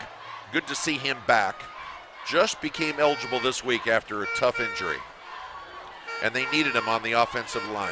You know, you talk about impact players. Sometimes it takes one player, but in this case, there's a few impact players that came back. Makes a huge difference. And maybe the least notable in those big hogs in the trenches. 2nd down. This time, they try Ethan Feria, and the defensive line spreads him out thin. Not much on the play. They're going to give him to the 38. Now Hoover has all the momentum. Well, just like that, this may become the key play. 3rd down and 10 from the 38. Less than 10 minutes to play. Both teams have all 3 timeouts. The Hoover defense raising their hands, asking the crowd to join them in defense. Glendale across the way. A little quiet in anticipation of this big play. Glendale's going to come out of here with 5 wide receivers out of the shotgun. And it's Anaya to pass. Gets out of 1. Now goes. Throws, and that's incomplete. Intended for Caballero, and just like that, it's 3 and out. Now the Nitros have good field position in Hoover territory. They really have no reason not to go for it. Let's see what they do. The key will be the play. And it looks like they are. Ochoa has 2 or 3 guys over there. They've all got the word, and they're all coming in. The Nitros are going to go for it. It's incredible in a close game what one touchdown will do for one team. Hoover looks alive now. They look regenerated. Knowing that they're always in striking distance. Glendale, the lead horse in a thoroughbred race. Turning into the stretch, Hoover had always had them in sight. Here it comes. 4th down and 10. Anaya has time. Now throws deep and has a man, a jump ball. Incomplete. And it's incomplete. Looking for the flag. There's no call. A little chatter going on. Intended for Melville, I believe. We'll have to look on the replay. Anaya had good protection, had a deep drop, and basically throwing it up for a jump ball. Intended for Melville, incomplete, bottom line, tornado ball, 1st and 10 at their own 38. A little over 9 minutes to play.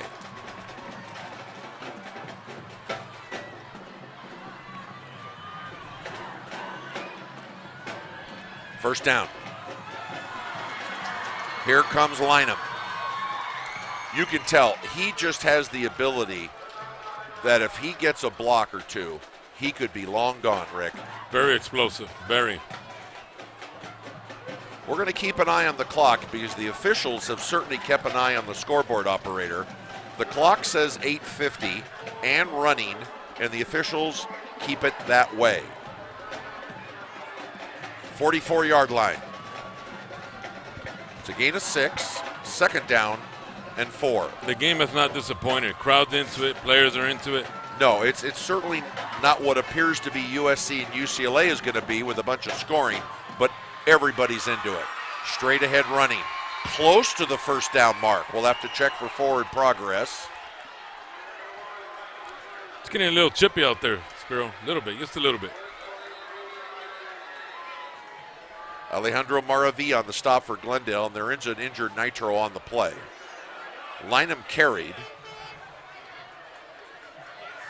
And here comes Carrie Smith and her training staff to check out the injury. Looks like it's a knee. And at this time of the game, even though it's not warm, there's always a chance for cramping. But again, those fragile knees, especially down there in the trenches. Tell me about it.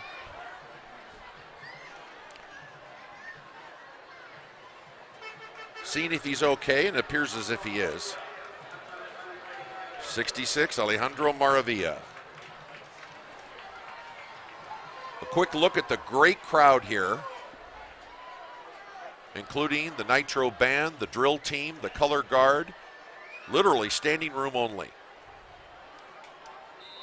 Spiro, you can dress for the occasion, huh? Looking sharp tonight. Yeah, there. Well, you get a chance to do live stream with the good people at SoCal College Sports, and you know, you got to clean up once in a while. On the carry, good enough for a 1st down. Hoover, 1st down. Davis to the air. Now under pressure, throws out of bounds.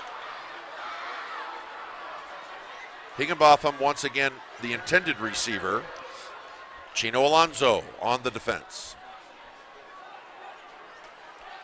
Once again, we want to say thank you, win, lose, or draw, to the great coaching staffs at Glendale High and Hoover. Jacob Ochoa, an experienced coach with experience at Alhambra High, Glendale College, and others. And Azad Harabidian, a graduate from Glendale High, played football for Glendale High, and now head of football operations for Hoover. 2nd and 10. Straight ahead running into Glendale territory, short of the 1st down, but near the 45-yard line. Andrew Torres. Low to the ground, kept the legs moving. 44-yard line is the mark. Here comes 3rd and 2. Play of the game for Hoover. Just a little over 7 minutes. Both teams have all 3 allotted timeouts. Hoover going to take their time on this one. And once again, there is no play clock at each end of the end zone like in college or pro, but you know that somebody's got a clock in his ear and letting Ethan Davis know it. Both sides set. Davis going to try the quarterback keeper. First down and more. Dives into the 35-yard line. First down, Hoover.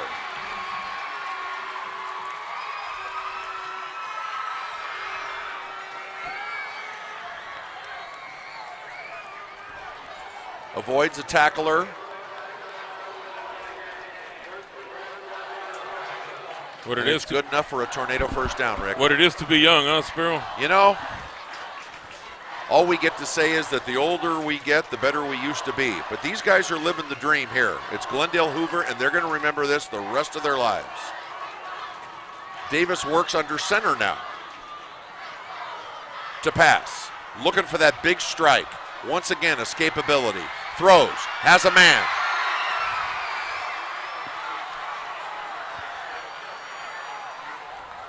Incomplete, just out of the outstretched arms. Looks like Joel Urigi, the intended receiver. Incomplete, second down. He had a shot at it, Rick. I'll tell you, and he knows it too. He's going to look up and say, I should have had that one. I'll tell you, this kid Davis has been doing it all tonight. Yeah, there's no question. He's talk about keeping plays alive. He'd love to take the quick four-step drop and throw. When it doesn't happen, he's been able to keep the play going. No question about it. Andrew Torres, the lone setback. Motion to the left. Davis goes to the motion man. A double pass. We got a flag. Has a man open. It's complete. We got a flag in the play. We have a flag, but the indication is touchdown Hoover. We'll have to check on the flag. Possible illegal forward pass. But for the moment, Hoover has scored. Let's see what happens on the replay here. Davis looked for the motion man, now throws. It is behind his initial line, or there might have been some motion. Let's check on the penalty. And the indication, it looks like it's against Hoover. So that's going to negate the touchdown. There could have been illegal motion too. I don't know if everybody was set long enough. So anyway, for one moment, we had a real ball game. Instead, the penalty moves the ball back to the 40-yard line. We're going to call it second down and 15. Now they got to start moving. We're under 6 minutes. Yeah, things look rosy, and all of a sudden everybody's watching the clock. 5:55 to play. Motion once again. Davis throws again. They're trying it again. They tried it again. Now pass back to Davis. And that pass is incomplete. So they set him up, thinking they might go with the same play again, but this time they tried to throw back to the quarterback, Ethan Davis, and he overthrew him. Number 18, Daniel Rangel, doing all the work as the motion man, and then also throwing those last two passes. So again, it's unfortunate that the scoreboard operator isn't quite doing his thing down there. But we do know it's third down. And we're going to call it third down and 15. It's Hoover's home game. So again, everybody's trying to do their job, but haven't quite kept up with the yardage. Davis now on third down. Wide open. Passes complete to the 40-yard line. Looking for room, running backwards. If he gets a block, he's dangerous. Not going to get it to the 36-yard line. Wrapped up by Alexander Shervanian, a mainstay of the defense all year, and it looks like he's slow getting up. So the indication on the play, once again, appears as if there's a penalty against Hoover. So in trying to make this big move late in the game, they're shooting themselves in the foot. The officials are gathering here. Here comes the mark-off, and it's a big one. Moving the ball all the way back into Hoover territory. 47-yard line.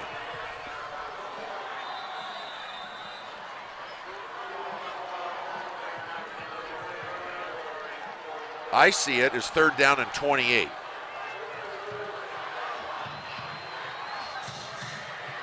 So, Rick, Azad Hirabidian and the staff has to look deep into the playbook to virtually, with only 5 minutes to play, maintain the ball. What's in the playbook at 3rd and a lot? I think they throw here, unless they're going to run it and then go for it, obviously, on 4th down. Gain some Glendale yards. has 4 defensive backs deep. Davis They're to throwing. the air. Davis throws down the far side. Nobody home. Over the head of everybody. The closest was a Nitro defensive back, Justin Melville. So Glendale was playing the deep zone, wasn't going to let anything get behind him, and it brings up 4th down and 28.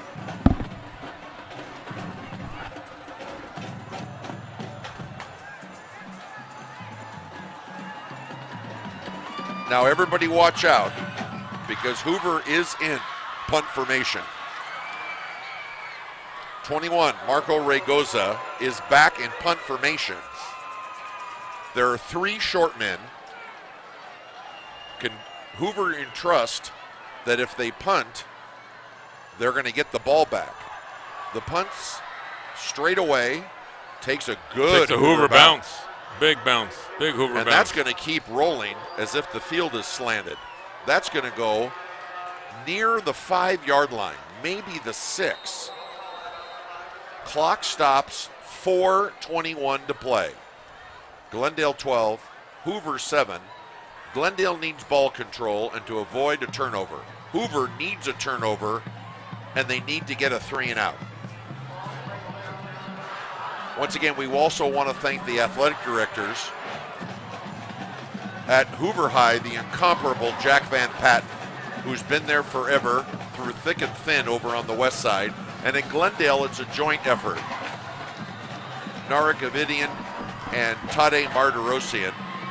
Thank them for all the work they've done in preparing for this big game, the Battle of the Bell. 1st and 10 from the goal line. Snap, Melville, right side, gets out of the shadows of the end zone and spills to the 14. Good blocking on the right side. Ball control, a couple of 1st downs. That's what Glendale's looking for. And again, Kevin Rosas there to provide the big block. That penalty for Hoover last drive when they scored the touchdown, that wasn't a touchdown. Yeah. That deflated them. Moving, driving, and next thing you know, they're back in their own territory. Glendale in no hurry. Basically walking up to the line. On the play, shy of the 1st down. Let's call it 2nd down and just a long 1. Inside handoff, Joseph Caballero. Looks like he's going to have enough for the 1st down. Holding onto the ball with both hands, no question about that. Clock stops. It's good for Hoover. And again, those really seasoned running backs are going to know that if he can fall down, but he needed the 1st down more than anything else. So he did go out of bounds. 3:26. Hoover has all 3 timeouts. When to start to use those is going to come into play, probably starting with this play. Nitros move the chains. 1st and 10. Saundering up to the line. Once again, quarterback guy by committee, Melville at quarterback. He keeps this time. Both hands on the ball. To about the line of scrimmage and not much more. Looks like we had a timeout. 74, Roberto Zegara there to greet him. And sure enough, Hoover calls the first of their timeouts. 3:12 to play. Glendale has all 3 timeouts left and has no desire to use them unless necessary. Once again, we thank SoCal College Sports via YouTube live stream for putting this together. Mike Zepeda and the gang. Cameras everywhere, bringing in the pomp and pageantry of not only the big game, the homecoming, bands, a great crowd, in a good one.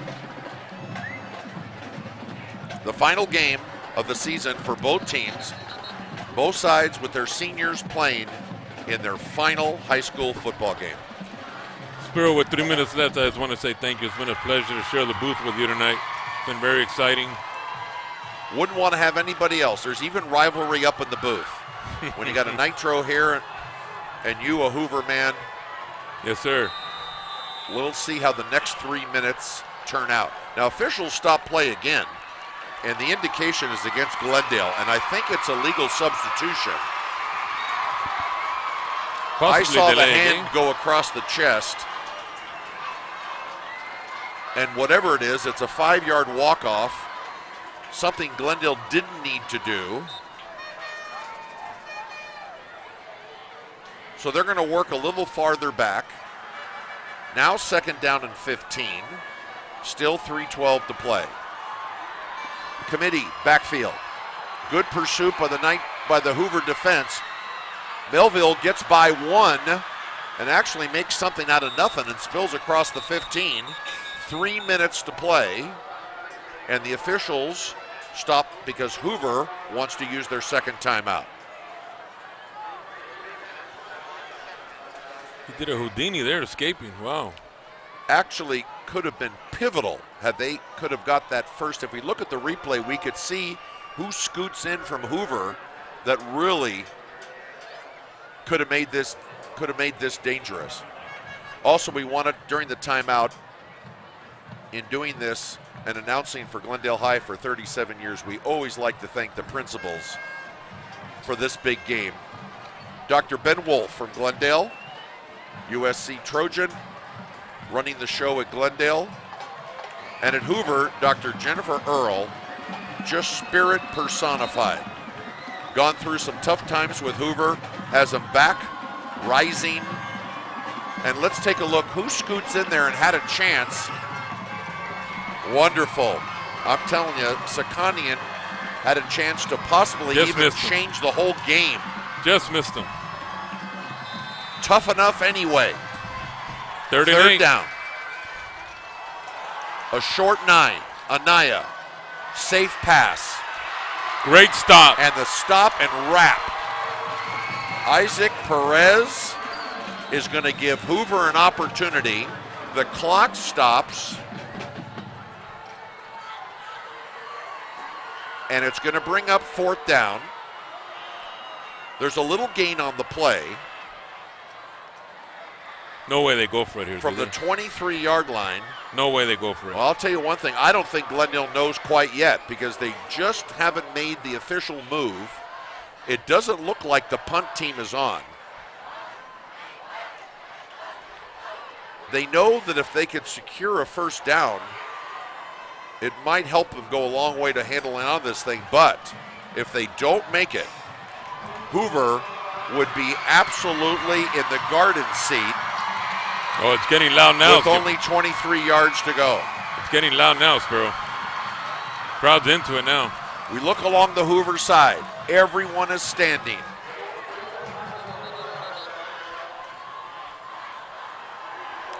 Hoover is out of timeouts. Glendale needs, we're going to call it a short 4. Basically the play of the game. Glendale decides not to punt. They may be trying to draw Hoover offside. They're trying to draw him outside. Now under center. They're trying to draw Hoover. They wouldn't even mind taking the 5-yard delay a game, but instead Glendale calls timeout. So they tried. I think everybody in the stadium knew what they were trying to do.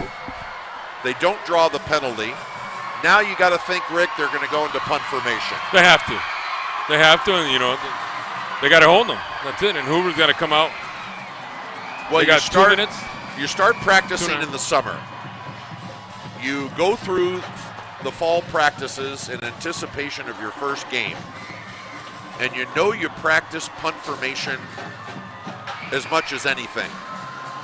The lineman, the snap, the punt, and on the defense to try to break somewhere and be a hero. Hoover's going to send back Joseph Dizon. He's back to receive near the midfield stripe. Here comes Glendale. You know, I wouldn't put it past him, a trick player. You never know. You never know. I would not put it past him. Hoover has a few people off the line. It doesn't look like they're going to send the house. Paulo Sosa in punt formation for Glendale. 3 short men to block. The snap is good, and they are going to keep there it is. Sosa's going to go. He's running, and it looks like he's out of bounds and has the first down. Let's see where they mark it. Wow. I see the marker. We're looking for the mark by the officials. Glendale's not jumping up and down. Where did he step out of bounds? Where is that first down marker? The officials are showing that there was an indication of a penalty against Hoover and Glendale. Apparently there's offsetting penalties. And to add to the excitement, I think we're going to do this one again. Coach Ochoa is getting his money's worth talking to the officials. He's now turning and making sure all the players on the sideline stay away because that could be a penalty. I think we're going to do this again. And the ball's at the 23-yard line, and the marker says 4th down. Let's see if we can see any of this. Sosa was never going to punt. He runs to the far side. He's got blockers. You got to think there's a hold in there somewhere, and then the late hit might have been targeting or something, which caused the offsetting penalty. The question is, do they try a trick play again? Well, they're not in punt formation. Let's see what happens. They may be trying to pull him off sides again. That's exactly what they're trying to do. And they're trying it again. He's now going to go up to center just like he did last time. It's not going to work. And Glendale has decided to use another timeout. I don't think they plan on needing to use them, even on defense. Timeout, 2:42 to play. Glendale has the lead. They'll be in punt formation to give Hoover one less chance in what it will appear to be good field position, Rick. It'll be great field position. You know, this is what you play for, though. The defense has to try to hold here. Offense obviously has to get a first down. It's excitement. This is what you play for right here. So once again, punt formation out of the timeout. And once again, your punt team and defensive punt receiving, who can win the battle? The punt is away. It's high and short. It's going to take a Hoover bounce and rolls in Glendale territory. Great field position at the 36 or 37. Hoover has everything they need except they have no timeouts. Here we go, 2 minutes and 34 seconds to play. Glendale has one timeout. The ball's at the 37. 1st and 10 for Hoover. Oh my goodness.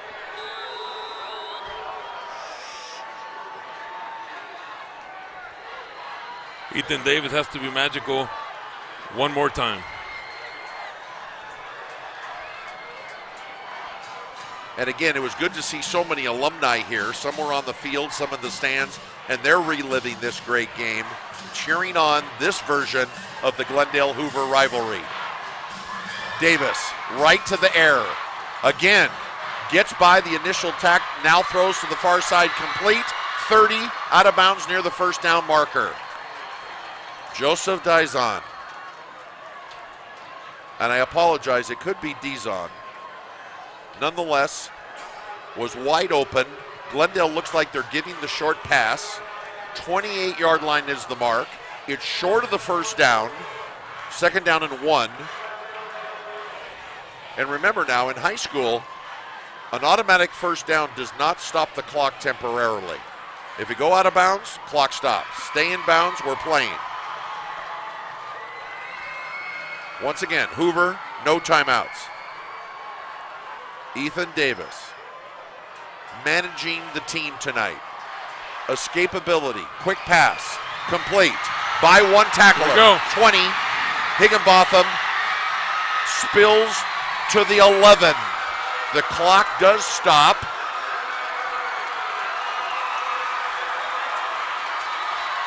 And Daniel Rangel. Daniel Rangel, the dependable one, on the reception. 11-yard line. So Hoover can get another first down. First down and 10 from the 11. Clock says 2 minutes. What a game this turned into, us, Sparrow. Davis under center. I formation behind him. Wide receivers on both sides. Straight ahead running. Hoover has the momentum and the ball. 5-yard line. Goes Andrew Torres. First down, Hoover. Glendale defense looks tired. A touchdown gives Hoover the lead. 5-yard line. First down, goal to go at the 5. Davis, straight ahead Torres. Wrapped up at about the 4 and then pushed back. They must have heard me. I said they look tired. And there's a penalty at the end of the play. We'll have to check the flag. It appears as if it's on Glendale. It could be unsportsmanlike or unnecessary roughness. The indication is a personal foul against Glendale. So that's going to add to Glendale's misery. 1:10 to play. The ball will be half the distance of the goal line. If we have a chance to look at the replay, we're going to see what they called was either a personal foul, unnecessary roughness, or the like. Timeout on the play. And it looks like the officials are going to ask the clock to be reset. And it looks like they've got it right at 1:06. No. That's what they say. Here comes Hoover with a chance to get it all back. Davis is going to work from the shotgun. He's going to keep himself and goes nowhere. Got wrapped up. Glendale was key to that. Less than a minute to play with the clock running. Glendale tackler on the bottom of the pile, it was Melville. Hoover has no timeouts.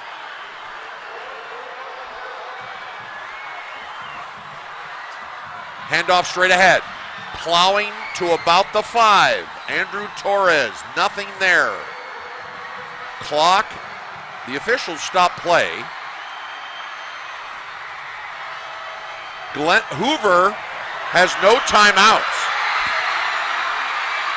The clock has been stopped, and again, we have to apologize because the clock operator has really not done a good job the whole night. The officials have not called the game.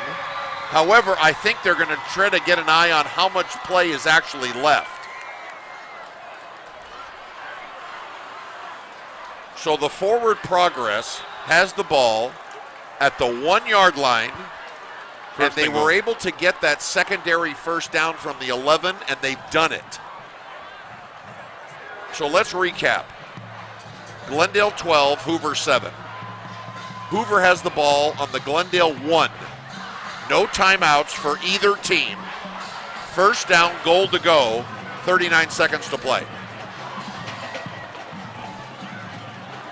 Comes down to this play, huh, Sparrow? It really comes down to the fact that unless they're keen enough to want to spike the ball if they don't get in the end zone, unless they can hustle back and regroup, this could be it. Simply just throw it out of bounds if you have nowhere to go with it. If they know that he's got to get up out of the pile, though, and have him spot the ball. There's still plenty of time. In the NFL or college, this would be an eternity. Davis brings him up to the line. He's going to work under center. Davis sneak. Carries, plows in, touchdown. Looks like he's in. Hoover. Touchdown. Ethan Davis, the 1-yard plunge at quarterback to give Hoover the lead. 35 seconds to go. Hoover leads 13-12.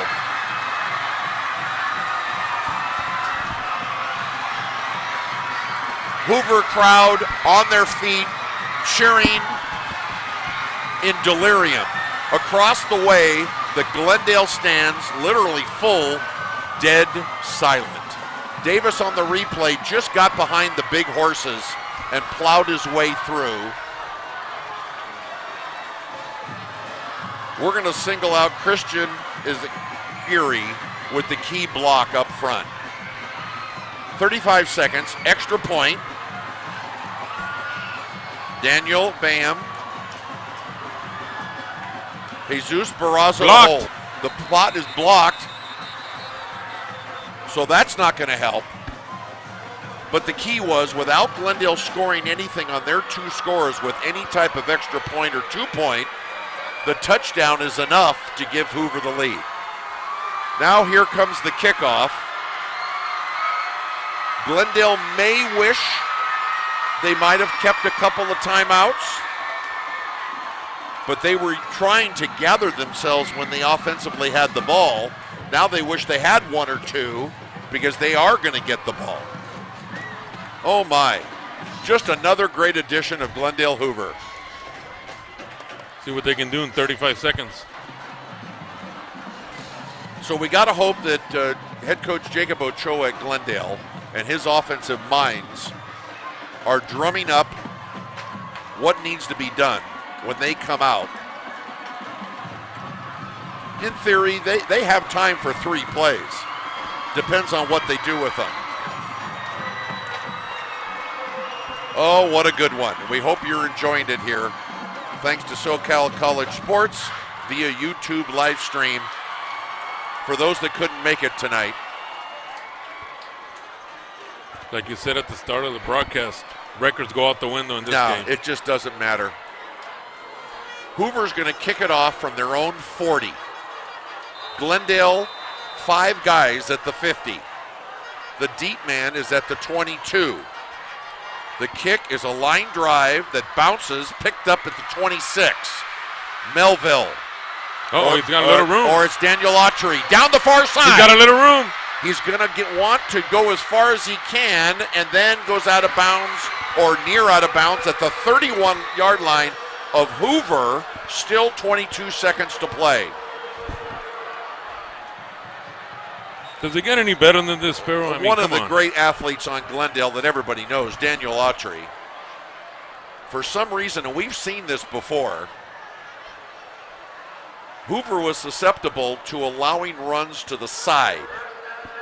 They squeezed but didn't cover the outside, and Daniel Autry was off to the races. So there's an injured Hoover player. That's going to stop the play. It's Isaac Perez. And you know he doesn't want to come out. Now, I don't know that he may have to come out because of an injury. And he doesn't want to, but I think by rule he has to. Training staff is out there. He's not going to be able to hide it. And because they're stopping play, I think he has to leave. But we'll see. I'm not a 100% of the ruling, and it's going to take a lot to drag him out because he's not coming out. Looks like Glendale also has a guy down. Daniel Autry. Well, then there you go. So it allowed both. Now, it looks like Daniel Autry, who's the one that took the kick, he got tackled by a host of tornadoes, and he's just barely making his way to the sideline. I don't know if he was in the offensive plans, but being such a great athlete, he should be. But as he goes to the Glendale sideline, here comes the Glendale offensive 11. They got 4 shots at this. 31-yard line, 1st and 10. No timeouts for either team. 22 seconds to play. You cannot throw anything in the middle. You cannot do that. Anaya at quarterback. Go to the pass, looking for it all.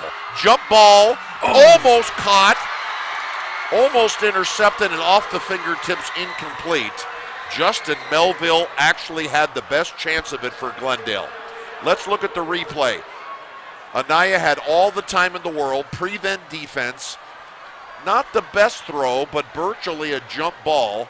It tips in the air, and Melville almost came down with it, incomplete.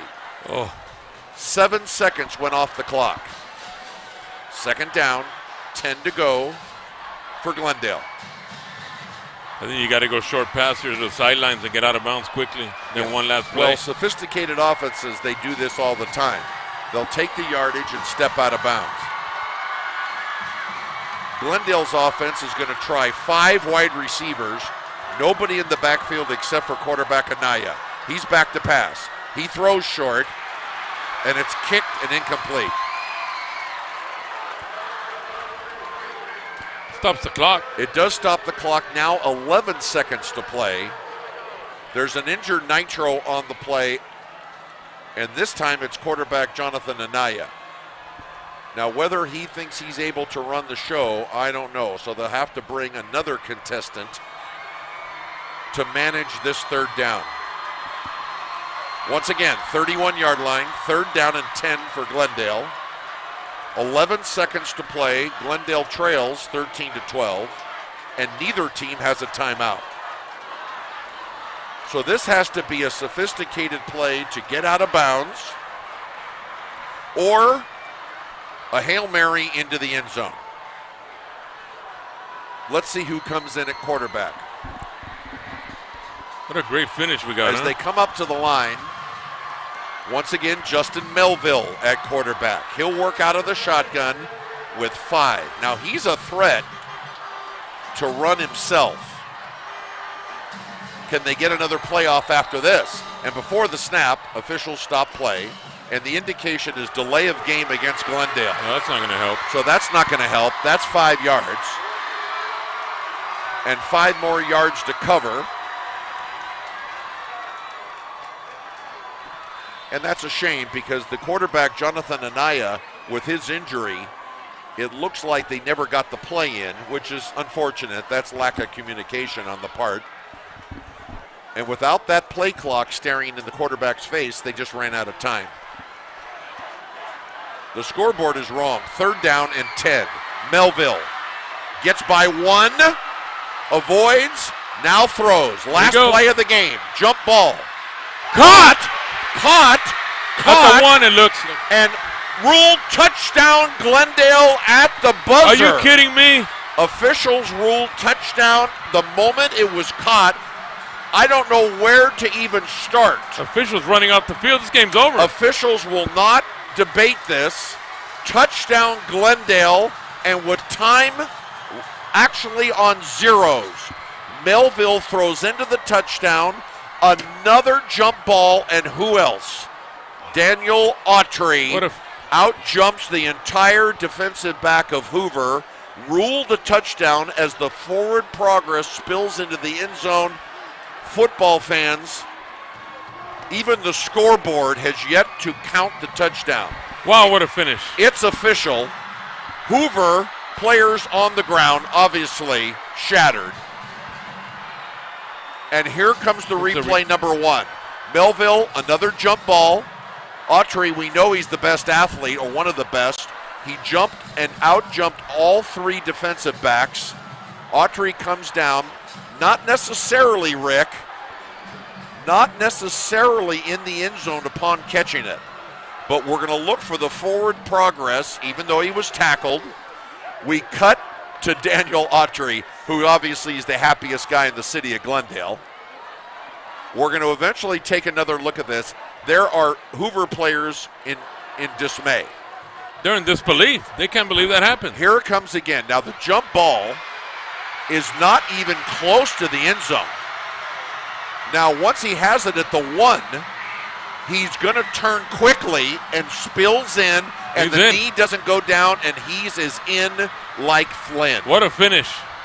If you happen to be somebody along that sideline, it had to have been one of the most exciting moments you've ever seen. You know, congratulations to the Nitros and Hoover football players in disbelief. Gabriel Dave Deantaris saddened. The Glendale team lining up, as both teams eventually will be, to show sportsmanship, to shake hands at the midfield stripe. And the bottom line is the bell will stay red and black with Glendale. Glendale 0-9 picks up their first and only victory of the year by defeating their crosstown rival, Hoover. Hoover ends their season at 7-3. Certainly a successful one, but the one they're going to remember is the one they let get away. It started with a fantastic run on the kickoff by Daniel Autry, who got it all the way down to the 31-yard line. Glendale had no timeouts. Things looked bad on the first 2 plays, including a delay of game. It got down to what ended up being the final play of the game. Melville was able to get out of the grasp. Hail Mary, 3 against 1. Autry gets it and spills into the end zone. Officials right on the play. Touchdown Glendale, and they pick up the win. What a finish. Final score, Glendale 18, Hoover 13, and they've been doing this since 1930, Rick, and I don't know if there's been too many more exciting than this. This was special. This game was special today. It was special being up in the booth. Congratulations to you. It's your alma mater. Wins for back-to-back years. They keep the bell. Unfortunately for Hoover, they just came up short. Again, no disagreement. There is no replay. It was the final play of the game. Officials were on the goal line, not only the one right at the pylon, but also at mid, near the hash mark. It's just strictly jump ball, jump, possession, and then he had the knowledge to turn and just to try to spin to get forward progress into the end zone, or he would have been held out. Because now that it's a catch, they all got to stop him, and he crosses the plane before his knee touches. Touchdown, Glendale, ball game. Melville and Autry will never forget that play. No. And again, you can say it all you want. Glendale didn't do much right all year. A lot of injuries, even illness. Knocked on the door without a win. They pick up the win in the final game of the year. There are no playoffs for these two teams regardless. The seniors at Glendale go out a winner, and the Hoover football team, a great year at 7-3 under Azad Harabidian, has to look back and say what could have been. I know it's tough, but Hoover has to keep their heads up. They came out in the second half. They held them down. Of course, we have to think, is there a Gatorade container? But I'm going to tell you, they certainly didn't.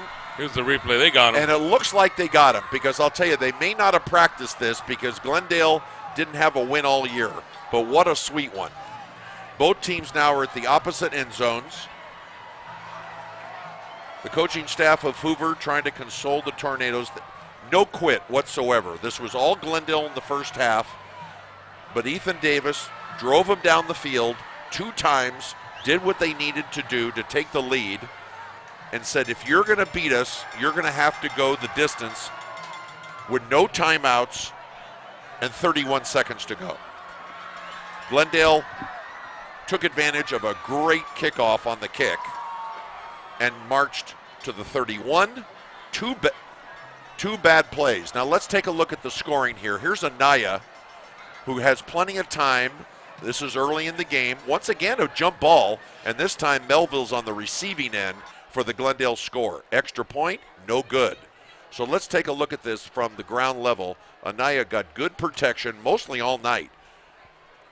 Jump ball, Melville the tallest. Glendale scores first. And again, the extra point, no good. Now Glendale comes back. Anaya, as the quarterback, he plunges from the left side to give Glendale a 12-0 lead. Extra point, no good. 12-0 Glendale. So Glendale in complete control. Hoover scored twice. Glendale, with literally no time left on the clock, gets one last chance, and they make the most of it. Melville to Autry, they're going to be looking at this and talking about this for years. The escape, the throw, the catch. Completion to the one, spills into the end zone, and surrounded by 3 defensive backs. In fact, one of them was there to try to keep Autry out of the end zone. Not enough, as Glendale scores with no time left to win this 18-13. And there goes the bell. The bell comes across the field, still red and black from a year ago, and they're going to bring it over and celebrate in front of their home crowd. For a moment, you thought that Hoover and the Purple Pride had the paint out and was ready to change colors. Not so fast.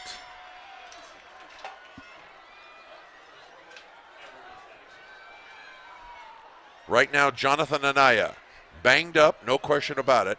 He had the bell. Hugs, smiles.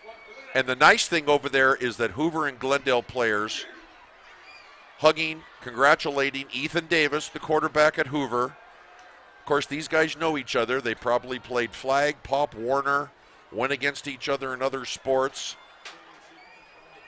And that's really nice to see, Rick. It is nice to see sportsmanship. No question about it. Those are Glendale players along the Hoover side. So we're going to try to pick up that famous bell, which signifies what the winner gets, adorned in gold, and the winner gets to paint it. And there is a couple of proud Nitros. 21, Ethan Feria had a lot to do with this victory, running hard all night. Alfred Intriago, number 7.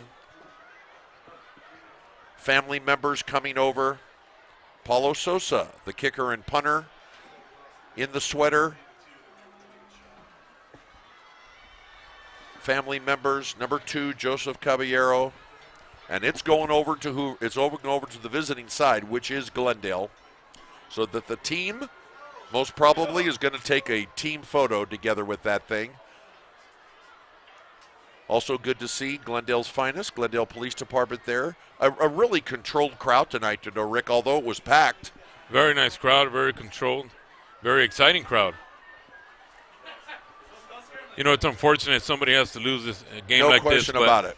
You know, that's why they play. And again, if you would have had high school live during the week and you looked at all the statistics, no question that Hoover was the team to beat on this. So as everybody, when we start to pan out from historic Moist Stadium on the campus of Glendale High, this has been one to remember. Another renewal of Glendale Hoover. They've been doing this since 1930, and tonight, one for the books. Final score, Glendale 18, Hoover 13. On behalf of myself, Rick, thank you so much. Thank we you. Again, want to thank SoCal College Sports for the coverage. For those of you that couldn't be here tonight, you missed a great one. We hope you take care out there. Good night, everybody. Good night.